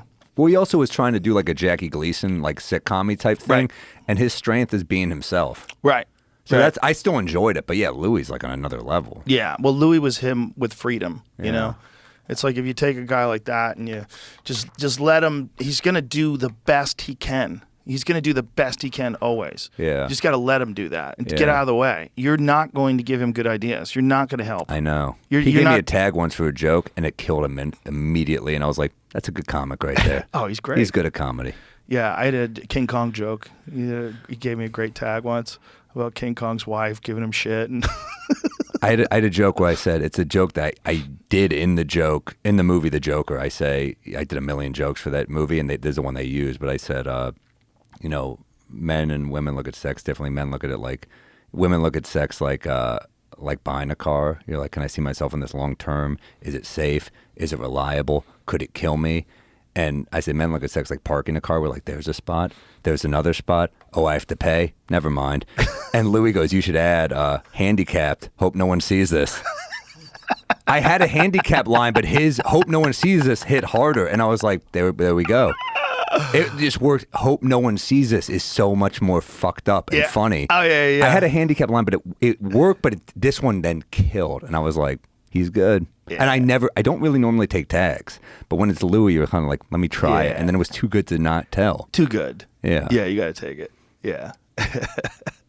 But it's like so fun when you have a joke and people think it's over, and then there's one more line, especially if you're doing like, a tough crowd, and they're like, and then they're like, all right, they have to like give it up a little bit. Like, that was good. Yeah. it's always great when you find those too. When you got the beginning of a joke and it's kind of doing okay in the early days of the joke, you just start trotting it out, you're fucking with it and working, and you're like, God, there's something there. And then you find the next thing, and boom, you open up a new door. Yeah. Now you have a whole new door that is attached to the premise that has a bunch of new angles you can take. Yeah. It's fucking. It's a great thing. It's like you have a toy that you find it. You're like, oh, I didn't know it did that. Yeah. It's so cool.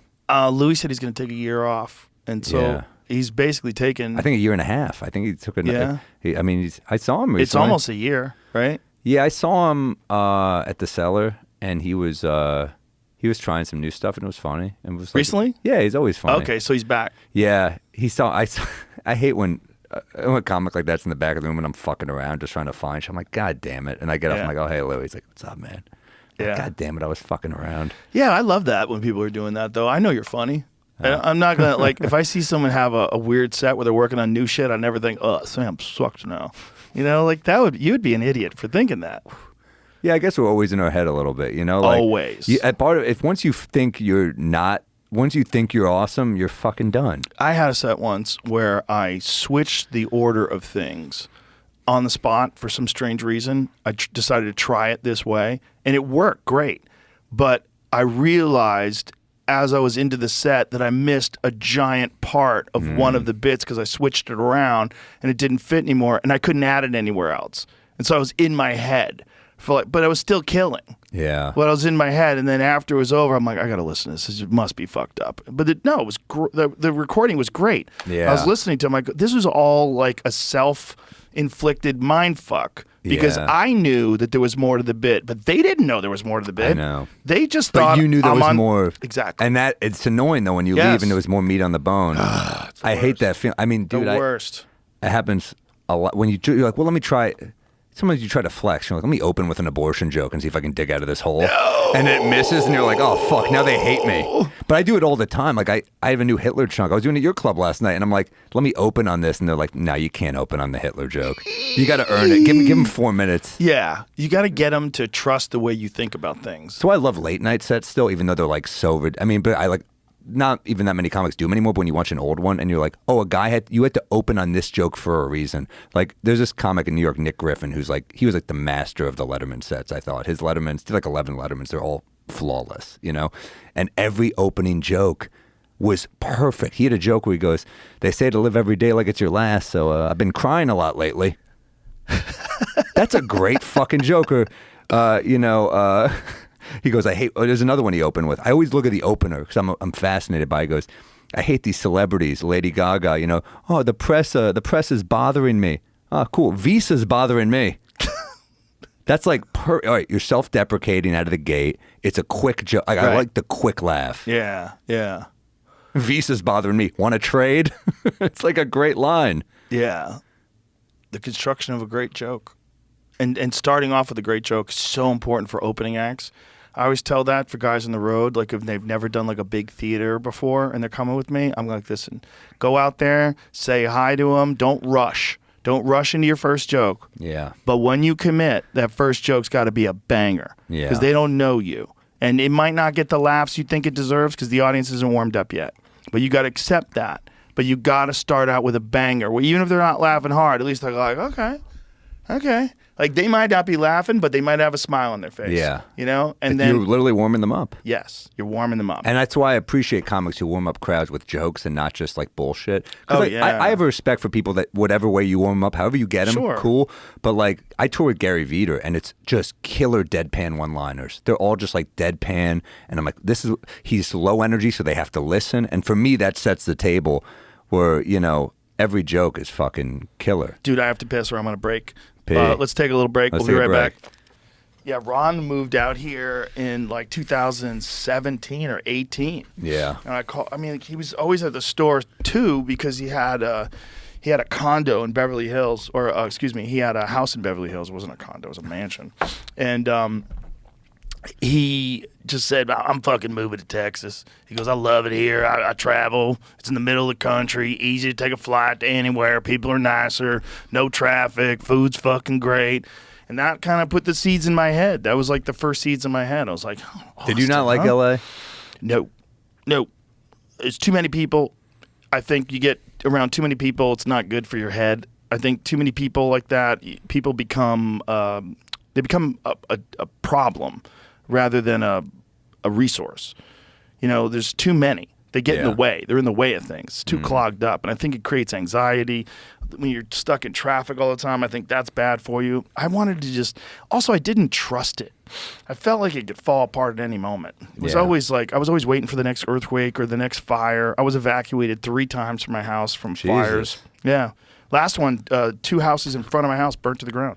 Right in front of my house. What the fuck? Yeah, the wildfires were crazy. Yeah, it's fucking scary, right? Fucking scary. When you see them coming, you know, I came home from the Comedy Store, and it was like 1 o'clock in the morning, and me and my wife were looking out the window at the fire coming over the hill. And we made an early call. We said, look, if we're wrong, we come back, the house is still here, but let's just get the fuck out of here now. I'm like, that's too close. They weren't evacuating yet. I'm like, let's get out of here.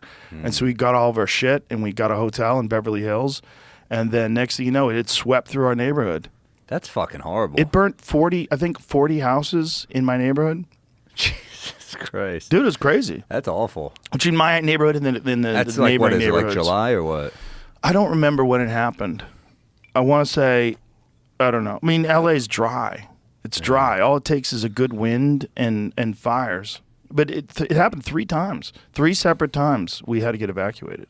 Yeah. It was weird, man. And when you see the walls of flame that are from the left to the right, everywhere you could see is flames, and you see houses going up, it's spooky, man. It's spooky like a horror movie. Yeah. And then you realize, like, I talked to a fireman once. This is one of the reasons it freaked me out. I had one of the I'm wearing an LA Fire Department shout out. Yeah. Fire Department shirt. It's a badass job. Fucking tough people, man. Yeah. Those fucking people, they don't get nearly the credit that they deserve. So I was talking to this guy, and he was telling me, he goes, dude, one day, he goes, it's just going to be the right wind, and fire's going to start in the right place, and it's going to burn through LA all the way to the ocean, and there's not a fucking thing we can do about it. I go, really? He goes, yeah, we just get lucky. He goes, we get lucky with the wind. He goes, but if the wind hits the wrong way, it's just going to burn straight through LA, and there's not going to be a thing we can do about it. Because these fires are so big, dude. When they're talking about like thousands of acres that are burning simultaneously with like 40-mile-an-hour winds. And the wind's just blowing embers through the air, and those embers are landing on roofs, and those houses are going up, and they're landing on bushes, and those bushes are going up, and everything's dry. And once it happens in a way where it's so spread out that there's nothing they can do. There's nothing they can do. You just have to evacuate, right? Nothing they can do. They just got to get out of there. It's fucking weird. Dude, one of the worst I ever bombed, ever, in my career. And I wasn't that good at the time either, so it was easy to make me bomb. But I had done one of those NACA, one of those college things. Those are bad. And I did well at the thing, and I got a bunch of gigs. And so I was really funny at the NACA show. I killed. And so I got this gig, and I was headlining, and JB Smooth was opening. And it was this weird gig in New Jersey. And it was in the middle of nowhere. And this is back way before navigation. So you would get a piece of paper that would say, take the 405 to this, take a right here, go down to the, So you'd have to really follow the directions. And it was complicated. And I remember I left real early. And it took a long time to get there. And I finally found the place, and I was there. But JB Smooth was not there. And the show was supposed to start in like 20 minutes. And so I said, what do you guys want to do? And they said, well, we'll just wait for him. Don't worry about it. Everyone's just sitting in the hall, like waiting for the show to start. It's fine. So I go, okay, great. So I sat down and I started watching TV, and there's a show on about the Malibu fires. And it is the most fucking depressing thing I've ever seen in my life. This guy who was a fireman, I think his house was actually saved, the guy that was crying. But he was just weeping because his whole life he had invested and saved money to make this house and built this house, and his house survived, but like his neighbor's house is fucked. It's so random which houses get burnt and which houses didn't. And then there was this kid who was calling for his dog. So his kid's walking to the street like, Rusty, where are you, Rusty? No, the dog's dead as fuck. Like everything's dead. It's like you're looking at the most insane wasteland of burnt homes and people weeping and crying, and people died in their cars. It was horrible shit. And then they come in the room and they're still like, JB is not going to be here in time, so we're just going to have you go up first, and then if he gets here, he'll go on after you. I'm like, okay. Yeah. And so I went on stage like sad. from the Malibu fire, and I was not funny at all. I couldn't muster funny. I couldn't.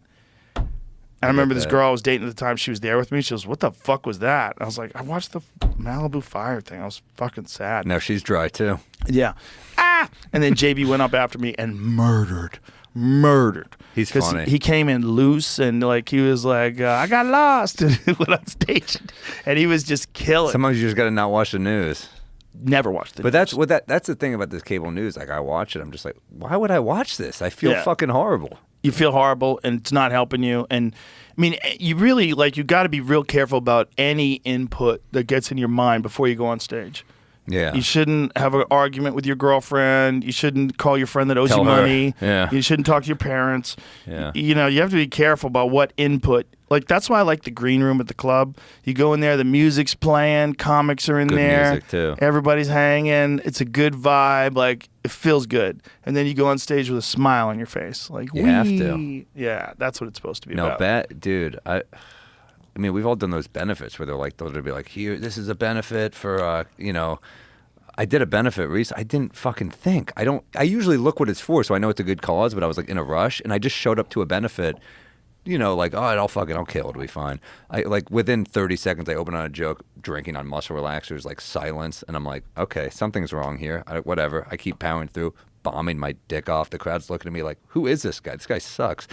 And I get off, and the guy running is like, what the fuck is wrong with you? And I go, what do you mean? He goes, it's a benefit for a guy who died from drinking on muscle relaxers. And I was like... So I chose the wrong material, and How about let me know that before I go on stage? they sent something. I didn't read. It was my fault entirely. It was completely my fault. But I was like, oh shit. But I've done those gigs where they're like, sometimes you do a benefit where you know what it's for, and where they're like, it's a thing for a cancer benefit or like a Holocaust thing, and they show Holocaust footage, and you're like, hey, not a great warm up act. Yeah. Listen, I'll just give you money. Yeah. You want a check? I'll send you a check. I'm not performing. But if it's walking distance, I'll pretty much always do it. Just for the fun? Just for funsies? Well, it's like it's easy to just walk in and do a set. It's like I've done some that were good. I've done some benefits that were fun and they were good. But I've also done some that maybe go, I'm never doing one of these again. Like, These are just not worth doing. I think comedy should only be in a comedy club. Like when I hear about people doing corporate gigs, I'm like, what are you doing and why are you doing money. that? I know, but it's not that. Are you going to notice? Like, do you notice? If you have, let's say you have $10,000 in your bank account, do you notice if you have $10,500? You don't. Wait, who's getting paid $500 for one of those things? I'm just saying. Hopefully So if you have, my point was, if you have $10 million in the bank, right? Like some people I know that do these fucking things, and you get tortured for $10,000. Like Tony just did one. He got tortured for $10,000. He goes, it was the worst thing I've ever done in my life. I go, why'd you do it? He goes, he offered me $10,000. And it was right down the street, so I just did it. I go, you're not going to notice that $10,000, but you're going to feel that bomb. You're going to feel But that. you might get a funny story, too. I always think, dude, that's why I do morning TV things. I'm like, it's going to be bad, but it's going to be funny bad. I'm glad you brought that up because that Morning Joe one was amazing. Oh, my God. That was hilarious because you know what the funny part is? Like, I wasn't even misbehaving on that one. They just hated me, and it was even funnier. Like, he set me up in a way where he was like, he clearly hasn't watched my shit, which is fine. I know he hasn't, but clearly a producer's a fan of mine, so they're like giving him lines from my special to cue me up. So he cued me up for a gun baby joke, and I was like, I'll tell the joke, and I told it, and he just looked at me like, yeah. And I'm like, yeah, dude. Well, what do you want? Well, I sent you that stuff on him. Like that's the guy that was gaslighting us. Like this is the best Biden ever, and if you don't want it, you don't believe me. F you. Well, you know the thing about a lot of those guys is like. As I said, it's poison, these cable shows. But instead of being like, sometimes you'll follow a comic and they're like a hack, but they know they're a hack. And they're like, I'm sorry, I just have to go out and do that. And you're like, oh, yeah, whatever. But he like goes on, he acts like, all these guys, they go on, they act like they're like doing the Lord's work or like they're Edward R. Murrow or something. Yeah. And I'm like, oh, so you're going to do this and think you're like, there's like this type of like liberal elitism where it's like, there's two types of like older liberals. There's like the type that like, is like an old hippie and is like, oh man, that was cool, you did that shit. And then there's types that look at you like, well, he wasn't a liberal. No, he used to be a Republican. Yeah, and then he got on MSNBC. Yeah, you gotta go with the money. I guess change his panties. Yeah, but it was that was a weird segment. But I actually awesome. I get off on that a little bit. I kind of like when I know it's going to be bad. I think it's funny because I'm just like, well, it's live. What are they? I can just do whatever I want. Yeah. It's funny to me when it goes horribly. Those are state-run propaganda shows. That's all they are. They're bullshit news distribution. And I'll happily go back. But I do enjoy it. Like I think I enjoyed it. There's something. I enjoyed watching him react, and it was a great joke. That's a good bit. It's a very good bit. Yeah. And watching him not respond to that very good bit, I'm like, you can't even admit that that's a good bit. That's what bums me out a little bit. Is like they kind of like. Just fucking smile. Come on, bro. I know you're not admitting that. I'm not saying school shootings are okay. I'm just saying this joke works. Right. It's just a joke. Sometimes you can just smile at the fun of the joke. But like, I guess I think of those crowds, and you think of those crowds. You're like, not only do you think I'm shit, you think you're better than me, and I feel it, and that's a bummer.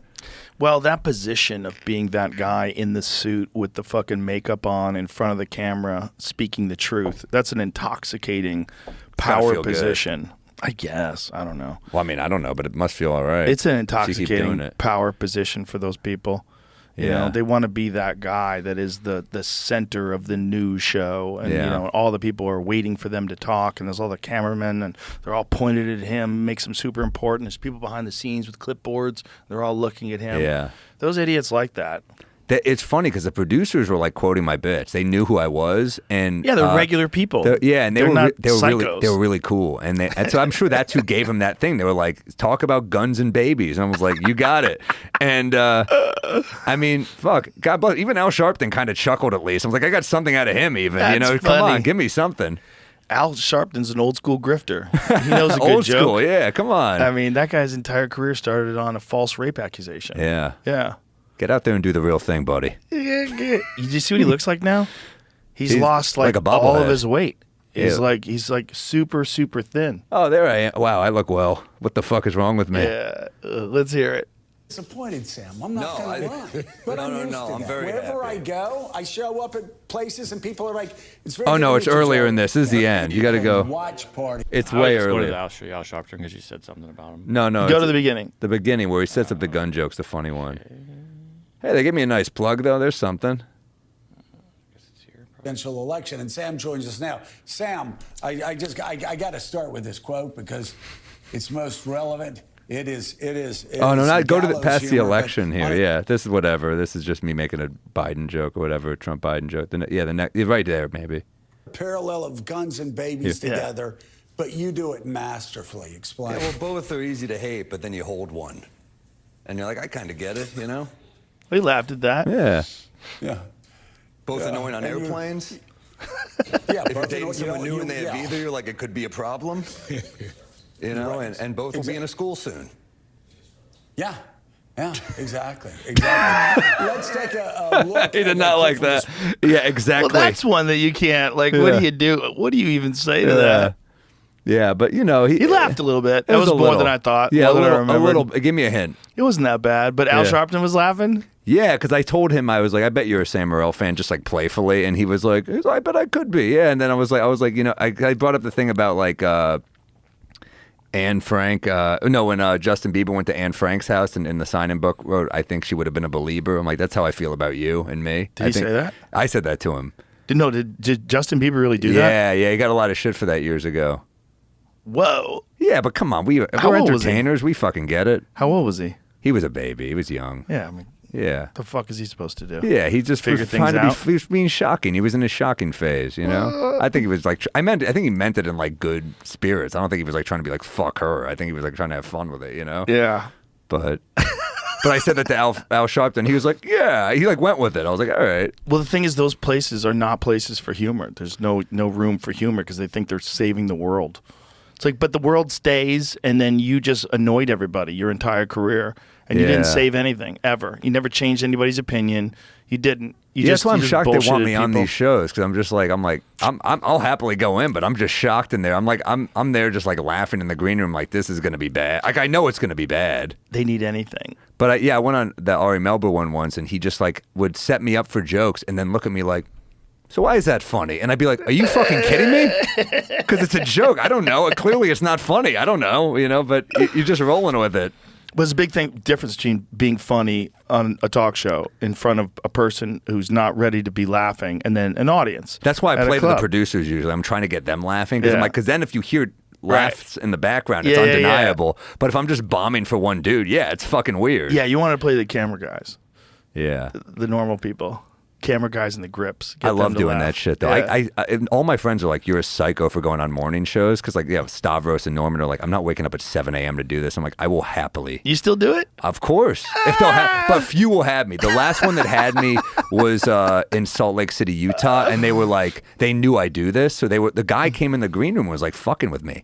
I'm in the green room with my friend Gary Veeder. I made him come with me because I'm like, I can't do this. It's like a bank robbery. I need an Uber waiting for me because I need to get right out. Right. But the guy was fucking with me in the green room. Like the anchor was like a handsome Mormon guy being like, "Oh, you're gonna fuck with me?" And I looked at Gary like, this guy's got like an edge. I was like, yeah, I guess. I don't know. And he's like, yeah, let's see if you fuck with. He was like kind of being a dick, and I was like, all right. Wow. So then in my head, I'm like, I'm gonna fuck with him. So I went on there, and it was like the week the Diddy shit broke, and I was like, man, how about that P Diddy? And he was just like, well, we're not gonna talk about that. And I was like, well, anyway, P Diddy. I just kept doing it, and he got pissed. And his anchor, the woman, was cool as fuck. She was laughing, but he just kept being like, well, you'll never be invited back. And no. Yeah, and I was like, I had to pretend I was upset that I was never going to be back on Good Morning Salt Lake. I was like, oh no. And then but then of course after the segment I'm leaving and I'm trying to get out of there with Gary, but all the crew is like stopping me and they're like grabbing me. They're like trying to take selfies because they're like, we all hate him. So I'm like, oh, cool. That's hilarious. But yeah, it was. You ever see Segura when he used to do DJ Dadmouth? I love it. Yeah, I love it. It's fun. It's like, you know what? It's such a fake type of TV that it's fun for us to go on and just be ourselves. Yeah. And I love that shit. I still have a weird fondness for like the comfort of that and then fucking with it. I don't know why, but sometimes I'll be like at home and I'll throw on Good Morning America and I'm like, this is kind of funny how like, I don't know, they're like cooking something. It's peaceful. I don't know.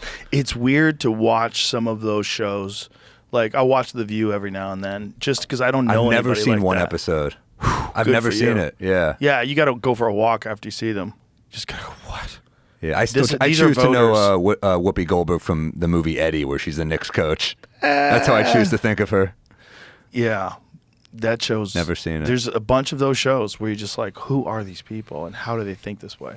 Yeah. But you need to know that those people exist and that there's a bubble and those people exist in a bubble and they all think they're right and they clap and there's no one disagrees with them. Yeah. Well, it's good to. Well, I would happily go on The View, man. I would love to go. I've heard of it. I think I'd make a nice little impression. I love the clip of Norm on The View. That's the clip I've seen. Yeah, Norm was great. Norm was really when he's funny. talking about Hillary Clinton killing It people. was pretty funny.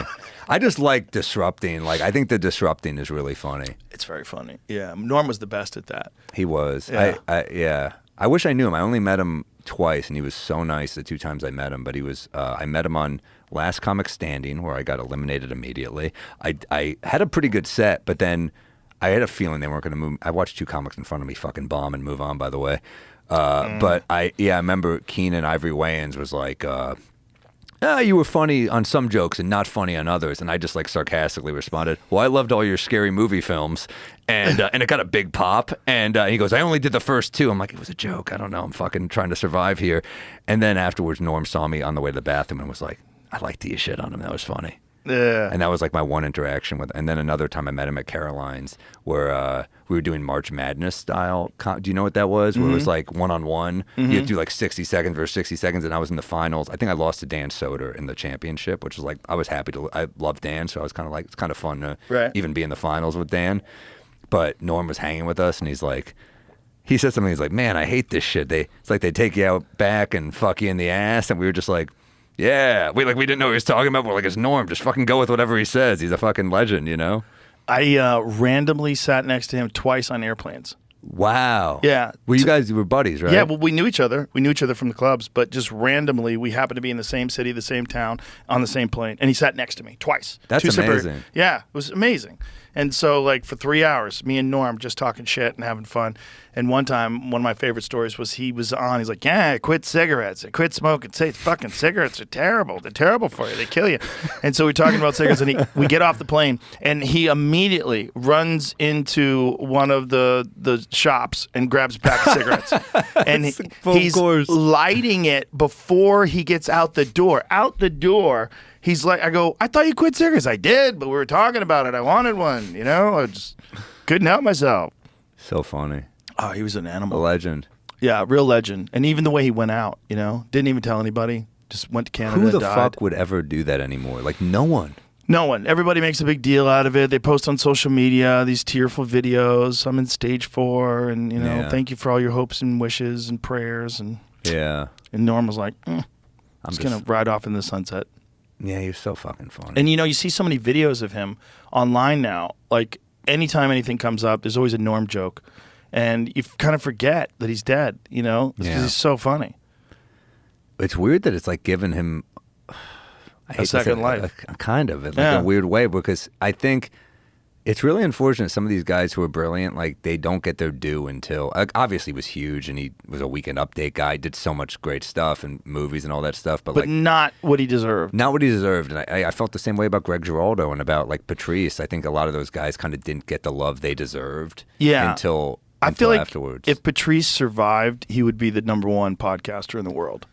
That's what Yeah. I feel like. I feel like the only reason why I'm #1 is because Patrice isn't alive. Because he was smart, but also hilarious, but also did not give a fuck. Yeah. Like, did not give any fucks. And would tell people to their face the most ridiculous shit that happened to be true. And, you know, and he was the master at it. He was so good at it. Like on Opie and Anthony, he was the best at calling people out on their bullshit. Yeah. And then having points. Him at his best was fucking. He was so good. But he did fuck around a lot. I think. Like I hear stories at the cellar all the time. They're like, God, we wish he would like try, because he would just not try. Sometimes he just didn't give a shit. Well, it was also, that's a lot of the ways those guys would come up with material. That's know? a good point. Like, that was Damon Wayans' thing.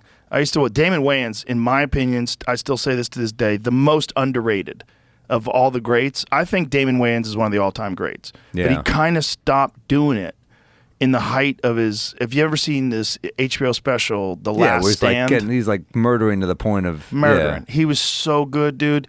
But I used to see him at the store all the time, and he would go on stage for an hour and a half with Wow. no material. And he would murder. He films every set. He has a tape recorder in the back of the room, like Yeah. a camera that's filming every set, and he archives them all. So he has like every set that he's ever done since like the 1990s. Wow. And I saw him just a few years back, I want to say 5-6 years ago at the Improv. Same thing. He was starting to do stand-up again, had the camera out on stage, fucking around. And that's how he would take a bit and then put words to it and pump it up and change it. But he would come up with the initial premise out of nothing. Yeah. Like there was no, he was silence. It's just talking. People who write on stage like that, it's to me kind of insane. It's insane. It's insane. He, I mean, I wonder if his film career made him kind of. It must have made him put stand up on hold a bit, because that film was, and TV. Remember, he had a TV series. Yeah. When you have a TV series, for those guys especially that were in the 90s, that was the golden carrot. That was the thing. You get a sitcom, and that's what everybody wanted. So even if you don't really necessarily think that's the best thing for you, like you can make money doing stand-up and travel and doing the road, those guys get tired. They don't want to do the road anymore. And then the sitcom job is so easy. You just show up, and you're getting $100,000 a week. Yeah. $100,000 a week. To just every fucking say week. words. Yeah, it's not that hard. And you know? his movies, like, he's a good actor. Like, Yeah. he was funny at that. I mean, yeah, I remember I did like the Letterman show on Netflix, and he was like baffled by the fact that I put out a free special. He was like, "What?" He's like, "I don't understand." Like, because he came up in the era in the '80s where it was like, "Oh, I'm looking for a sitcom." That was Right. my whole thing. So I was like, "Oh no, we make money touring now. That's like how we do it." Yeah. And so he was like, "Huh?" He was like so intrigued by it. Yeah. Well, I remember when I was on a sitcom and I heard someone was doing the Improv in Irvine, and they did the whole weekend. They made $25,000. I was like, "What? Yeah. What? a You can big make room. $25,000 doing a?"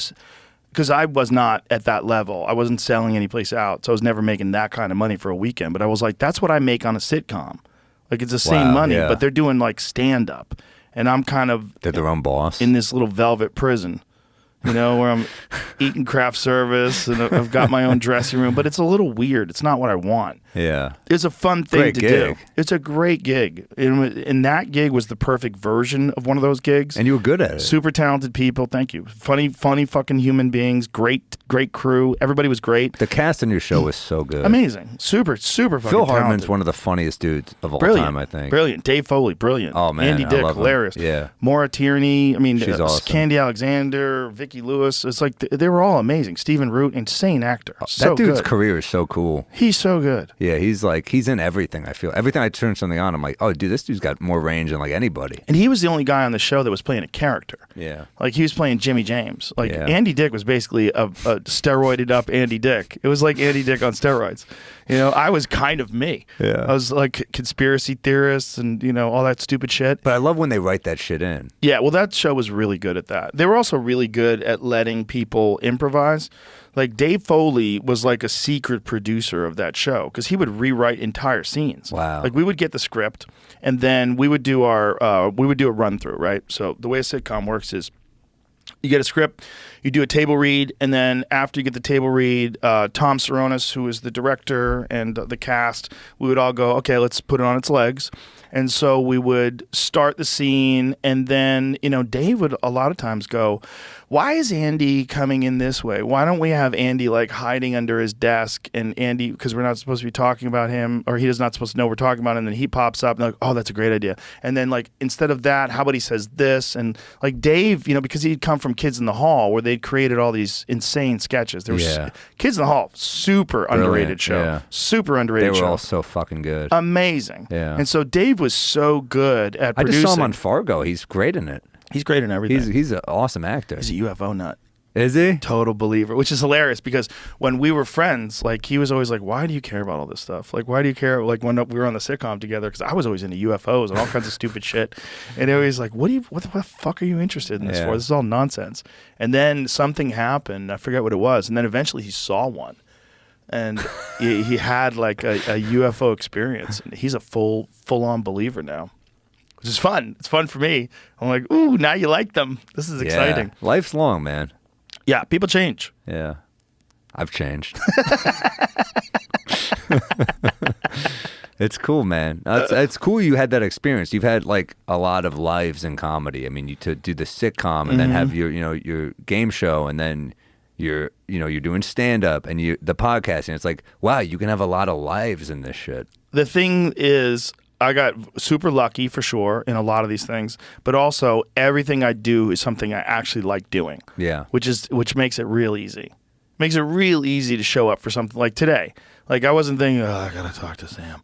It was like, we're gonna have fun. Let's go have fun. I was pumped. Yeah, it's all good. It's all a good thing. So if you could find a job that you actually enjoy doing, you'll probably excel at it And if work you pay harder, attention probably. to it. Yeah, work hard and do your best. And next thing you know, it's working. But it's like all those things, especially like working for the UFC and doing stand-up and podcasting. It's all things That's I another like. thing. I like doing. You really, UFC is like your number one sport by far, right? It's the only thing I really know. Yeah.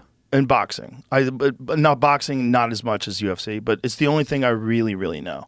Yeah. Like, I don't really know basketball. I don't really know football. I kind of understand who's popular. I'm friends with Aaron Rodgers. I don't fucking even know the rules. I hope they do well. I'm not a Jets fan. I'm a Giants fan, but like I want the Jets to thrive. Like Jets fans deserve it. They do, and having him blow his fucking Achilles out. It was the most beginning of the season. New York Jet shit that has ever happened. The fact I'm like, because here's why it was so New York Jets, because they still won the fucking game somehow. But you're like, it's gonna be a bad season. Like, no, I was pumped for the Jets when they got him, and I saw him at a Knicks game, and I was kind of like, ooh, Aaron, like it's cool he's in the building. Because he's a great guy. Have you ever met him? No, I've never met him, but I was kind of just like, wow, he's like, I mean, I love football, so I love, I always admired him as a quarterback. I just thought he was great. He's a cool guy. Yeah. I hung out with him in Vegas this last trip for the UFC. He came to the fights, and we all went out to dinner afterwards. And he's just a fun guy to hang out with. Just genuinely cool. Yeah. Real easy, down to earth, like friendly to everybody, easy to talk to, cool as shit. I wonder when he's going to be 100%. Because we went to, my wife's a big football fan, and we went to who's see. your team? She likes a lot of teams, but she was happy for, Aaron Rodgers being on the Jets, 'cause she had met Aaron too. She had met Aaron when he was on the podcast too. And so we went to see them play the Dallas Cowboys. It's my first time ever seeing an NFL game. It's fun. It's amazing. Yeah. And in that stadium they have in Dallas, the stadium is fucking insane. I've never been. Enormous television screens. Like there's no bad seat in the house. It's fucking great. And we were on the 50-yard line. It was fucking awesome. But Aaron wasn't there because he had blown his Achilles out. So it's a bummer. So I was like, I'll go to a game with you. We'll go to the game. We'll see my friend. I would love that. Yeah, I mean, the only problem with going to games it's in fucking Jersey. It's like such a trek to get there. Like I go to a Knicks or a Rangers game, it's 20 blocks from me. Like Right. I'm in and out, Even a Yankees game, like I love baseball still. Like I still love, like I think baseball still, like I know it's had a tough run for the last 20 years or so. Let them get back on steroids. I would love it. Let those guys Dude. get giant and crush that ball. Let's go. How cool was that shit What when- kind of nonsense is this keeping baseball players from doing steroids? That was two of the biggest problems in baseball was one, not letting Pete Rose in the Hall of Fame. He's the best Right. fucking hitter in 50 years, so whatever. he likes to gamble. He also gambled I'm on sorry. stealing bases. What's the next commercial? FanDuel, DraftKings, and Right. WinBet, you fucking hypocrites. Yes, They yes, just- I mean, it's crazy. Look, I get it. You shouldn't gamble on your. It's fucked up, but also like let it go. You have to we've talked about this before. Yeah. Separate the fucking game from that. Yeah. Bonds is the best hitter ever. Bonds is the best fucking baseball player I've ever seen. Personally, I mean, like He was on the sitcom I was on. He Barry was on Bonds? Hardball. Yeah, that was the first the sitcom. short-lived hardball with Bruce Greenwood. Yeah. Yeah. Bruce Greenwood and Mike Starr. Yeah, he was on it. And it was before the steroids. He was like normal sized Barry Bonds. His head got fucking. He got giant, dude. It's weird when you do so many steroids, your head gets big. Everything got big. His Yeah. neck got big. His shoulders got big. He probably gained 100 pounds. He was fucking huge. It was cool, though. And Mark McGuire, same thing. Those guys got giant. He Sammy shrunk. Sosa. they How all got fucking giant. gross was it watching Congress spend like 15 days on baseball the same year as Hurricane Katrina just because you want to shake hands with Rafael Palmeiro, you fucking fanboys? Yeah, also, like, who cares if they do steroids? Like, why is Congress involved in this when we're It in was- international conflicts? It was the crazy because they love baseball. That's the thing. I just read this Joe DiMaggio book, and every politician is obsessed with Joe DiMaggio. Of course, I mean he's an American icon, but like they love baseball on another level. I feel like it's such a historically American game. Like I am kind of obsessed with that era of baseball because it's like it was like this is. I was reading a Lou Gehrig book, and it was like, oh shit. This was like an immigrants game, but it was like white immigrants. That's how fucking American this shit was. It was Right. like, they were like, you're letting the Irish play? Yeah, there I'm like, it is. Barry Bonds and Bruce Greenwood. oh yeah, he's good. Look at I like that. him. Man, look at him. He's a different dude. Yeah, that was normal size athlete Barry Bonds. But it was such a cool, I mean, the stories of Babe Ruth are like the coolest shit I've ever heard. Like you can't, like he was the dude. He was like, I'm going to drink. I'm going to eat like shit. I'm going to gamble. I'm going to fuck a million women. And I'm going to be the best player in the game. But not just the best player in the game, the best player the game has ever seen at this point, like by a mile. He's hitting 60 homers a year, batting like 370, and he's just living like a fucking animal. Yeah. and it's like, but then he had like this sweet side where like Lou Gehrig's like this kind of, God bless him, was like this square. He was like really kind of like, he was like a mama's boy. He didn't go out and party. He was like very shy. And Babe's like, he's like one of the best players ever. I want to like get to know him. He'd like eat at Lou Gehrig's mom's place. He's going through a divorce. He's fucking everyone. He's like, I'll take a home cooked meal. Like it's kind of, and whenever he'd have a great interview, he'd like give him his props. He'd be like, is anyone touching my record? No, except maybe this guy. Like he'd put him over. He was like not just the best player and a fucking animal, but he was like class. It's so, and it was like, I love that historical American shit. Like, but Look at him. oh, dude, he's so cool. Look, like that dude, look at him. And he was fucking fast. Look at his face. That is a drinker's face, boy. Oh, he put him Holy back. shit. Oh, baseball in this era is kind of cool. And then like you got like the DiMaggio, like DiMaggio never was cool with Mantle, which is fucked up because like he just looked at him as a waste. He was like, you're a drinker, you never reached your talent. Was mean to him till his Really? death. Till his death, like was not cool to him. Wow. Because he was DiMaggio so pure. Man, we're talking about the fucking Kennedys earlier. Blames RFK for killing his fucking Marilyn. Yeah, I probably did. Probably. Probably did. And he blames the Sinatra for introducing her to the Kennedys. It's like all that fucking Italian shit where he's like, you fucking traitor. Yeah, he loved Marilyn. Apparently, Sad. he like left flowers on her grave till like the day she died. But he The left day her. He died. He left her. Because she couldn't procreate. What? Italians needed heir. Really? Yeah. She couldn't procreate? Yeah. Oh, she had something wrong? Yeah. Oh, I didn't know that part.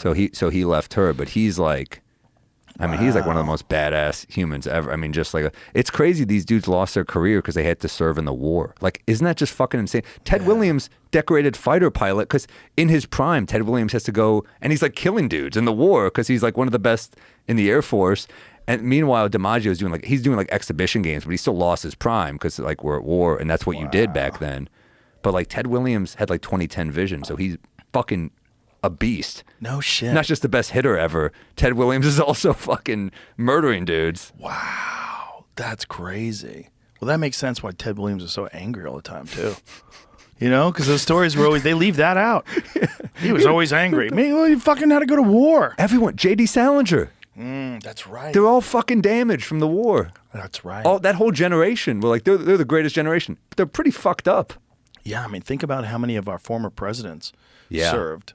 You know, That's what Kennedy. that's what you did. Yeah, yeah. But George W.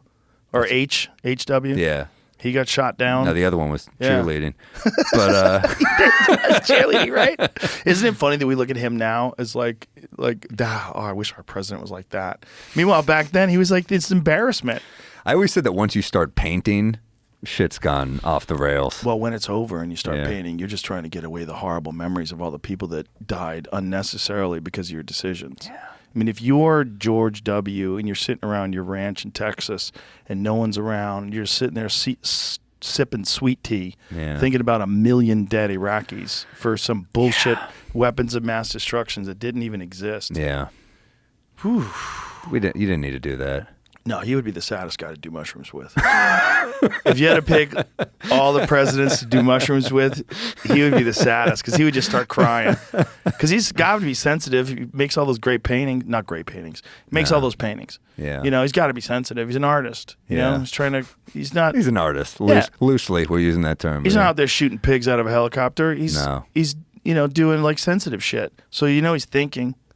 So he's probably thinking, like, what did I do? What did I let that fucking Dick Cheney monster talk me into? Yeah. 2 terms. 2 terms. 2 terms, and now we look back and go, that was a sensible president. You know what? You even look at those clips of Obama and Mitt Romney debating, and you're like, man, that was like 12 years ago, and it was so civil. Not just civil, like super friendly. They weren't shitting on each other at all. They're cordial. They were just trying to debate the merits of their approach to the world. McCain was the same way. When you watch, wasn't that long ago. I mean, I remember that clip where that woman was like, "He's a Muslim," and McCain's like, "No, he's like trying to like, it's like that's dead. That moment's over." It doesn't have to be. I think it'll come back at some point. I think there's a level, there's a limit to this shit, and it's gonna have to swing back to civility at some point. Yeah, I think so too. I hope so. I hope people realize the damage it's doing to us, and that it's not helping anybody. But the problem is social media. The problem is it's like social media and people's ability to constantly berate other people and constantly engage in these squabbles online and try to get people and post bad Sound things. bites. Yeah, Dunking on someone's killing. I remember when I forgot her name, but you'll know who she is. There was a Hewlett Packard woman who was running for president. You know who I'm talking about, right? She was running it was 2016 for the Republican primary, and at the debate, like she basically said that Trump called her ugly. And it was like this big, like, we need a president who doesn't, like, speak like this. No. Kara Carlton? Carly Fiorina, that's who it was. Yeah. And I thought there was, like, this big moment where I'm like, yeah, you shouldn't talk to women like that. That's pretty fucked up. And then Trump immediately, like, got everyone. I was like, once he destroyed Jeb Bush, it was like, yeah, the sound bites are working. So why are you going to stop doing this? Like, well, that's also his entire career was you're fired. Yeah. His entire show business career was you're fired. Like he was like the hard, get out of here, you're a loser. Yeah. You're fat, you're ugly, you're a crook. It's very New York. It's like kind of like a trashy New York guy where you're like, you fucking nobody. Like that's how, Well, it's politics is basically show business, and he was a professional showbiz guy. Yeah. So he was way better at show business because politics is basically a popularity contest. Yeah. Well, that was the first guy that was an actual popular person that entered into the popularity contest and actually knew how to manipulate the media And by saying ridiculous shit all the time, whether or not it was on purpose or not, that's what got all these news organizations to start following him, and that just made him more popular. They thought they were exposing him. Like, look what he said about the Mexicans. But nobody cared. Like, this guy's wild. This is so much better than what we're used to. It's the problem is other people were just not used to TV, right? So they're just sticking to a script. And when he goes off script, he was more comfortable. Yeah. And he saw how it was like a fucking boxing match. They were just like, what the fuck's he doing? Also, he's like a comic. Like when, who was it that asked him the question? Who was it? Megyn Kelly? Was it Megyn Kelly that asked him the question? Yeah, it was. At the debates, you said horrible things about women. You've called them fat. You called them pigs. He goes, only Rosie O'Donnell. It's the punchline. And got a big pop. It crushes. Yeah. It crushes. And you see her just like, oh my God. Like, what did I set him up? I lobbed one his way and he just knocked it into the parking lot. Fastball over the fucking, over the plate. He just crushed it. Hey, that's his thing is so different. Yeah, Call women you don't like fat pigs, dogs. she thought she had him here. And disgusting animals. Your Twitter account. Only Rosie O'Donnell. No, it wasn't. He's smiling. He was proud of that one. They're all clapping and cheering. Your Twitter account. Come on, you got to hold. Well, what do you expect her to do here? Thank you. For the record, hold the laugh. It was well beyond Rosie O'Donnell. Yes, I'm sure it was. Your Twitter account is several disparaging. I mean, Jesus Christ. Yes, I'm sure it was. Yes, I'm sure it was. Is amazing. Well, the guy's a character in a movie. Yeah. You know, it and doesn't I said seem yesterday, real. I hope it's not a Stephen King movie.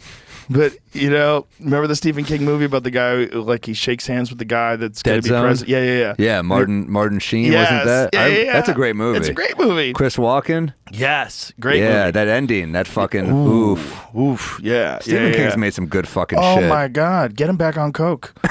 Get him back on Coke. Give him Budweiser. And a wide range of shit. It's like, you're telling me this guy did that, Shawshank, and Misery? Yeah, Stand By Me. Stand By Me is great. I just watched it the other day with my family. It was amazing. That last line fucked me. It always fucks me up when he's like, none of us had friends like when we were 12. I'm like, fuck you, Richard Dreyfuss. Yeah, this is the thing. He holds his hand and he realizes.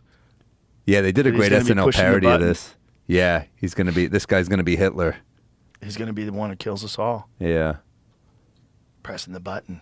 Yeah, that's a good movie, man. That was scary as fuck. Well, that's what they're always trying to scare us about with Trump, that he's going to do that and start World War III and kill us all. But the problem is, this administration looks like they're on the verge of starting us into World War III. And when Trump was in office, that didn't happen. And here's the thing that they need to address. Everybody keeps saying he's going to be a dictator. He's going to do that. That would be more sellable if we didn't have 4 years of him actually being the president and doing none of those things. Right. I mean, the thing is, hindsight's everything, right? Like, you look back, like, people said the same thing about, like, everyone hated Eisenhower, but then you look back and you're like, these weren't bad times, you know? Yeah. So with Trump, look, we all want to avoid World War III. That's, I think, I would hope. At all costs. Part of me is like, maybe Trump is such a fucking narcissist that he doesn't want the world to end. Yeah, because he wants to do well while he's in charge. Yeah. That's good. Maybe. I don't know. For whatever motivation, whatever fuck it takes you to keep us from killing each other. He does terrify me. I don't fucking feel like safe with him as a president. Do you feel safe with Biden as a president, though? Of course not. The country's in shambles. Things are fucking bad. I don't feel safe with anybody as president. But I don't buy their narrative. When you find out that, like, they lied about Russiagate for fucking 6 years and, like, all that shit. That was the beginning of the end. That was like when that's your whole thing, like the Steele dossier is your whole thing. Yeah. That was really the undoing of a lot of cable news, I think. They thought they could get away with it because they have gotten away with it before, which makes you think, how many of the stories, other than the ones we know about, like the weapons of mass destruction and how many of the stories were bullshit? Yeah. How many of the stories that ruined the lives of countless millions of people, how many of those stories were bullshit? You can't go all in on a bad hand, and they did it again and again. And you got to make sure you have a fucking royal flush. Well, dude, they did it with me with the COVID thing, with the ivermectin thing. They did it with you with a lot of things. They did, but the COVID one was crazy because they were all coordinated, calling it horse dewormer. Right. It's like every news organization was calling it horse dewormer and trying to mock me. Like, hey guys, I can talk too. Like, Yeah. are you fucking stupid? Yeah. Like but their whole game up until social media and up until podcasts was they were the only ones talking. So they could set a narrative and no one could do anything about it.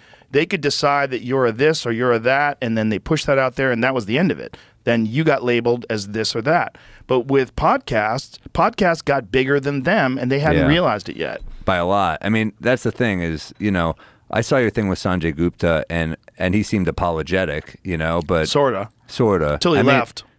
Really? Yeah, he left and went and talked to Don Lemon, and Don Lemon was still saying the same, but it is used for horses. It is a dewormer for horses. He's my so neighbor. We were, in I see fact, him. telling the truth. I saw him drunk on the street the other day. Friendliest guy. I mean, he goes, I just saw Mark Norman at the Beacon, and I was like, all right, He was talking to you? Yeah, he said, "What's up to me on the street?" Oh, that's hilarious. Yeah, and he goes, I just saw Mark Norman at the Beacon. It was a great show. I was like, well, all right.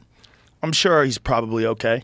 Yeah, he just seemed like a nice guy. He was stuck in a bad situation, a bad position that corrupts everyone. It's bad for everybody. Everyone on that network was terrible. They were all propagandists. It's weird to think about how fortunate the generations were when like news wasn't constant. You got a break. Right. Colin Quinn's got a great bit now. Like you go to the bathroom and you're like, what did I miss? Right. I mean, but that's fucking bad for the world. Like, yeah. I miss, even back in the day, like it was on twice a day, Right. it was over. You got like Simpsons reruns and you're like, Yeah. all right, shit's peaceful. If you really wanted to go crazy, you'd read the New York Times and you'd get all the news. Yeah. If you really want, but who did that? Very few My people dad. did that. Yeah, but most people that, weren't terrified of everything, weren't reading everything that's going on in fucking Sudan and what's going on in Asia, what's going on here and there. And now it's like we're being inundated by all of the bad news, because the bad news is the stuff that really gets people captivated. So it's all of the bad news of the entire world and none of the good news. It's like the most distorted version of reality ever. I know. All the bad news. And then you go out and you talk to people and you're like, are we that divided? Like I think that's kind of what I feel like. Just touring the country, I feel the interactions I have with people are good and solid. But and we also have to remember those are comedy fans, which are the people That's that are going to true. be the most reasonable. The people that's looking for the humor in things. Not saying there's a trans genocide. They're not going to come to your show. The trans genocide people are not going to come to your show. So it's the people that they're kind of realizing like we need humor. Humor's an important part of civilization. But I don't even mean just comedy. Like you interact with people at like restaurants or like whoever you see on the street. Like for the most part, I've had like 2 fights on the road, like arguments, and like it's fucking quick. It's usually like over bullshit. It's not even. Gary Veter and I are like very. We're both New Yorkers, so it's like we can't help but do a confrontation. There was a woman being berated at my fucking. We were at the gate, a morning flight out of Columbus, and a woman was just yelling at a fucking TSA agent who was just doing her job. She did nothing wrong. She was just, but it was a woman with 2 kids with her, and she goes, "You're an idiot. Wow, you're so dumb." And we're just looking at each other like, it's 8 a.m., we're barely awake, but it's pretty like fucked up, right? And we're like, yeah, that's like really mean. And she just kept going, "You're so dumb. I'm going to get you fired." And then finally we were just like, hey, I just go, "Lady, enough." And Gary goes, "You're a nobody." Like that's how he's like a New York kid. Wow. And she turns to us, she goes, "Fuck you, you're short," to Gary. Wow. And he goes, "You should see me without my shirt on." I was like, we had her. What are you doing? Why did he say you should see me without Because he my shirt works on? out. Oh, that's hilarious. But I'm like, dude, we're comics. We could kill this woman. What the fuck are you doing? Should have taken his shirt off. Should have got down in his underwear.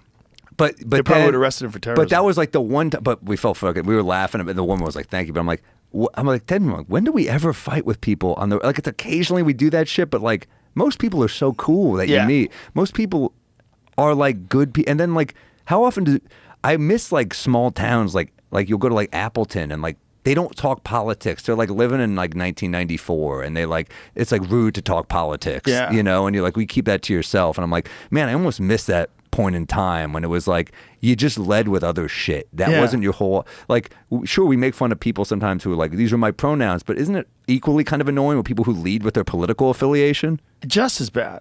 I would say worse. Or their diet, or their exercise routine, or yoga, or anything. Like some people, they're just always trying to define themselves to you. Yeah. And they always want to define themselves in a nice way. So you're just one thing? Yeah. That's all you are?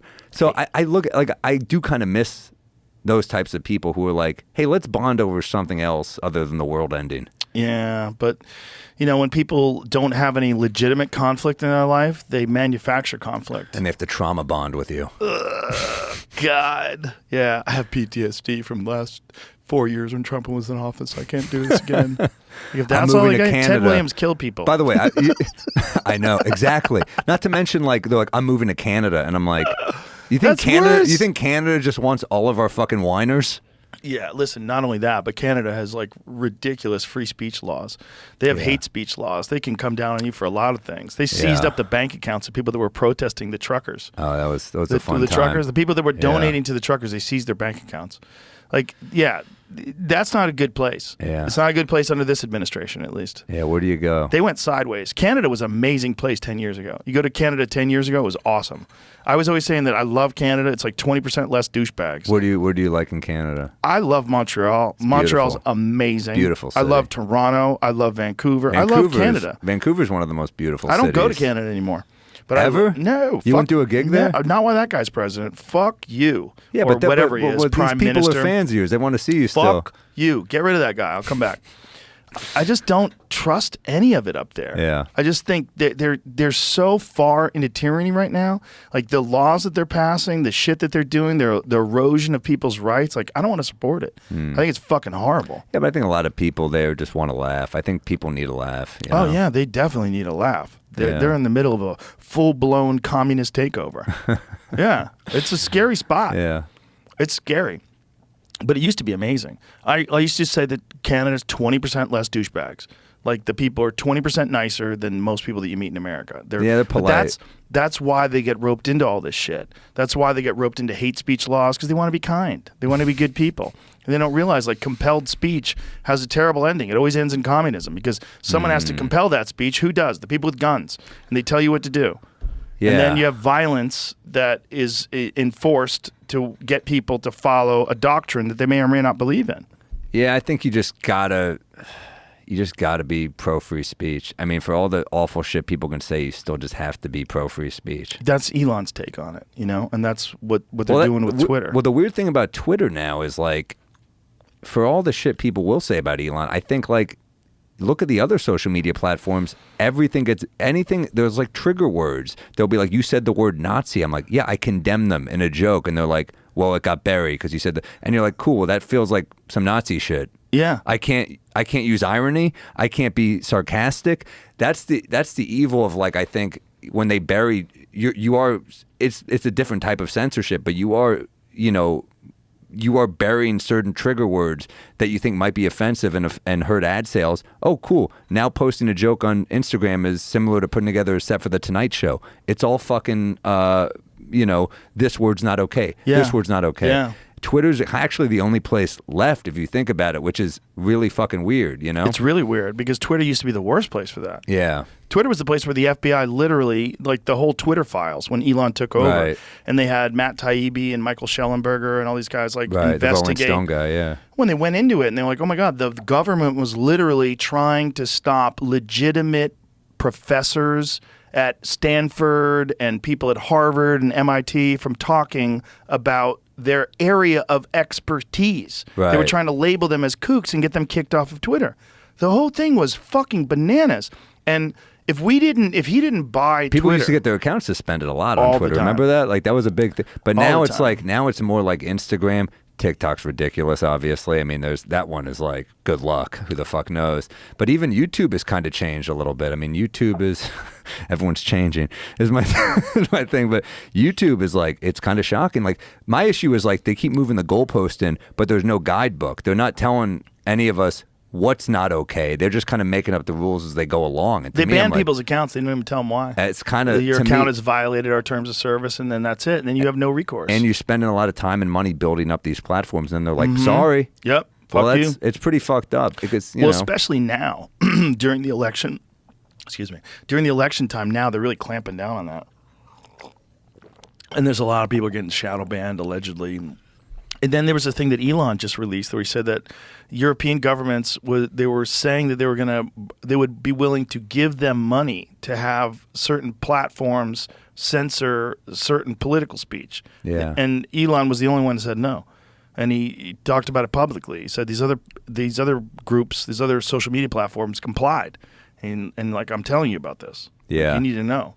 It's pretty weird because they just keep moving the goalpost in. Yeah. I mean, it's bad. I see comics now kind of working toward the algorithm, and it is bad for entertainment and for art and stuff like that. And I get annoyed when comics are just like shocking for the sake of being shocking and lazy, but I don't think they should be fucking silenced. Yeah, they shouldn't be silenced, but you're always going to have people that try things that don't work out, right? Yeah. Especially in an open-ended art form like comedy, where you're the writer, you're the producer, you're the editor, and you're delivering it. So you're everything. You're the whole thing. And you're fucking around, and you're trying to come up with ways, and maybe you're desperate, so you try to figure out a way to juke the system and try to figure out a way to get your stuff seen and heard. And you say things that you might not even mean, but you think it's going to be good. It'll work. It's a little tool for you, and you're trying. And those guys, they're not our favorite, the guys that do like stupid shit like that, but that's also But they should exist. Yeah, they exist, but maybe they can get better one day. Like a lot of us sucked in the beginning and better now. And over time, learn, you keep working at it. And it's an open-ended thing. You eventually figure it out or you were not. talking about last night. There's guys that it takes them a minute. Yeah. And it should take you a minute. This is like, I think a lot of the comics like don't hit their stride till they hit like 40. Right. Yeah, because you actually develop a nuanced take on life. You've had a bunch of bad relationships. You had a bunch of bad business deals. You've been fucked over by clubs. Bad is good for comedy. Yes. Your life, anytime something bad happens to me, I'm like, fuck, it's a bit. Here we go. Isn't that crazy that like it's such a beautiful thing that something horrible can go wrong? I remember the first time I did your show, I missed it took me 3 flights to get to a gig that I missed, and I'm like, that's like my opener in my new special. It's like this long story, this hell travel day, and I'm like, this sucks, but we're very fortunate to have this outlet for that, Yeah, and I think just me, if I didn't do it, if I never did comedy again, or if I never had done it, I still would love it. Yeah. It's one of my favorite things to watch because it takes you away. It puts you in this place, and it's like a drug. Like, it makes you feel better. When someone's on stage killing and you're laughing, you're like, you feel better. It's an amazing feeling to laugh at something. Yeah, and to be able to good. do that for a living, we're the luckiest people alive, dude. I was just on Bert's Fully Loaded thing. It's so fun, dude. It was such a good group of people, and he turned it into an adult summer camp. He's bringing ice plunges. He brought a personal trainer. We're doing batting practice during the day. One day, Chad Daniels and I are fucking hooping dudes. I'm like, this is fucking fun. We're me, Bert, Kyle Kinane are surfing. We're hungover. I'm like, we're gonna puke on a fucking in the water. But I remember one night I'm just watching Dave Attell on stage. I was like, oh, this is the best. You just get to he's one dude that brings me back to forget oh yeah, it's so pure funny. It's it's not anything, no agenda. It's just pure jokes, and you're like, oh yeah, he had that joke about fucking, but me, I'm a Biden man, Hunter Biden, and I'm like, that's a fucking great bait and switch, or or the joke about I got hit by a guy on a city bike the other day. It was my fault. I was on the sidewalk, and they're just pure silly jokes, and you just transported to being a kid. I remember seeing him as a kid at Caroline's and being like, oh, this is what it's all about. Yeah, he's just trying to be silly. And he's the best at it. And he's another guy that just doesn't. He's not a promoter, right? So he's not as popular as he really should be based on how good he is. And it's kind of up to us to let everybody know. I always feel obligated to let everybody know. When he was at the club and I came and watched one of his sets. I sat for the whole set, which I don't ordinarily do. I came in on a night where I wasn't working just to watch. It was fucking awesome. And after it, I just couldn't wait to do stand-up again. I was like, I can't wait to go on stage. He's so quick. I mean, there was one time, I have to go through the audience to the bathroom at the Comedy Cellar, and 3 dudes came out at the same time, all wearing glasses, and he goes, what is that, a nerd portal? To come up with that line off the cuff, I'm like, God, he's fucking good at this. Yeah, he's always fast off the cuff. He does that thing at the end where he brings comics on stage. Terrifying, because he's Obi-Wan. He's Obi-Wan. He's the Jedi, and on top of that, he's loose because he's been killing for 45 minutes. Yeah, and then he brings you on stage. So it's kind of unfair. You're cold, you're in the back, hey Dave, grab a mic. Okay, hey, and they shits on you if you don't say anything funny. And yeah, he's awesome. He's so good at he'll fuck with you. He's great. I love that though. That when you're few comics will usually I'm watching it and I'm being good joke. I like that. That was cool. But Yeah. he's like one of the only dudes that I'm like, holy shit, I'm just like giggling. This is so stupid. I feel like a kid. It's also all he cares about and all he does. He gets up in the morning, he reads the paper, he smokes cigarettes, he writes jokes. And when he goes to a town, he always has new jokes about the town. And I learned that from him. He had like the local paper. I was like, local, what are you doing? Yeah. And then we'd like leave a diner at like 4 a.m. and he'd order a large iced coffee to go. I'd be like, what are you doing? You're out of your fucking mind. But, he's just like, he's as pure a comic. It's like, we're so lucky to have him in New York because he just like, and he's so good to the young comics. Like I see the new, he'll be like, he called me and he was like, oh, I like following this new guy because he's got good stuff and he's bringing the heat. So he's like, he likes it. He's aware of it. Yeah, no, he's a national treasure, like legitimately. And I tell everybody, if you get a chance, like go to his website if he even has one.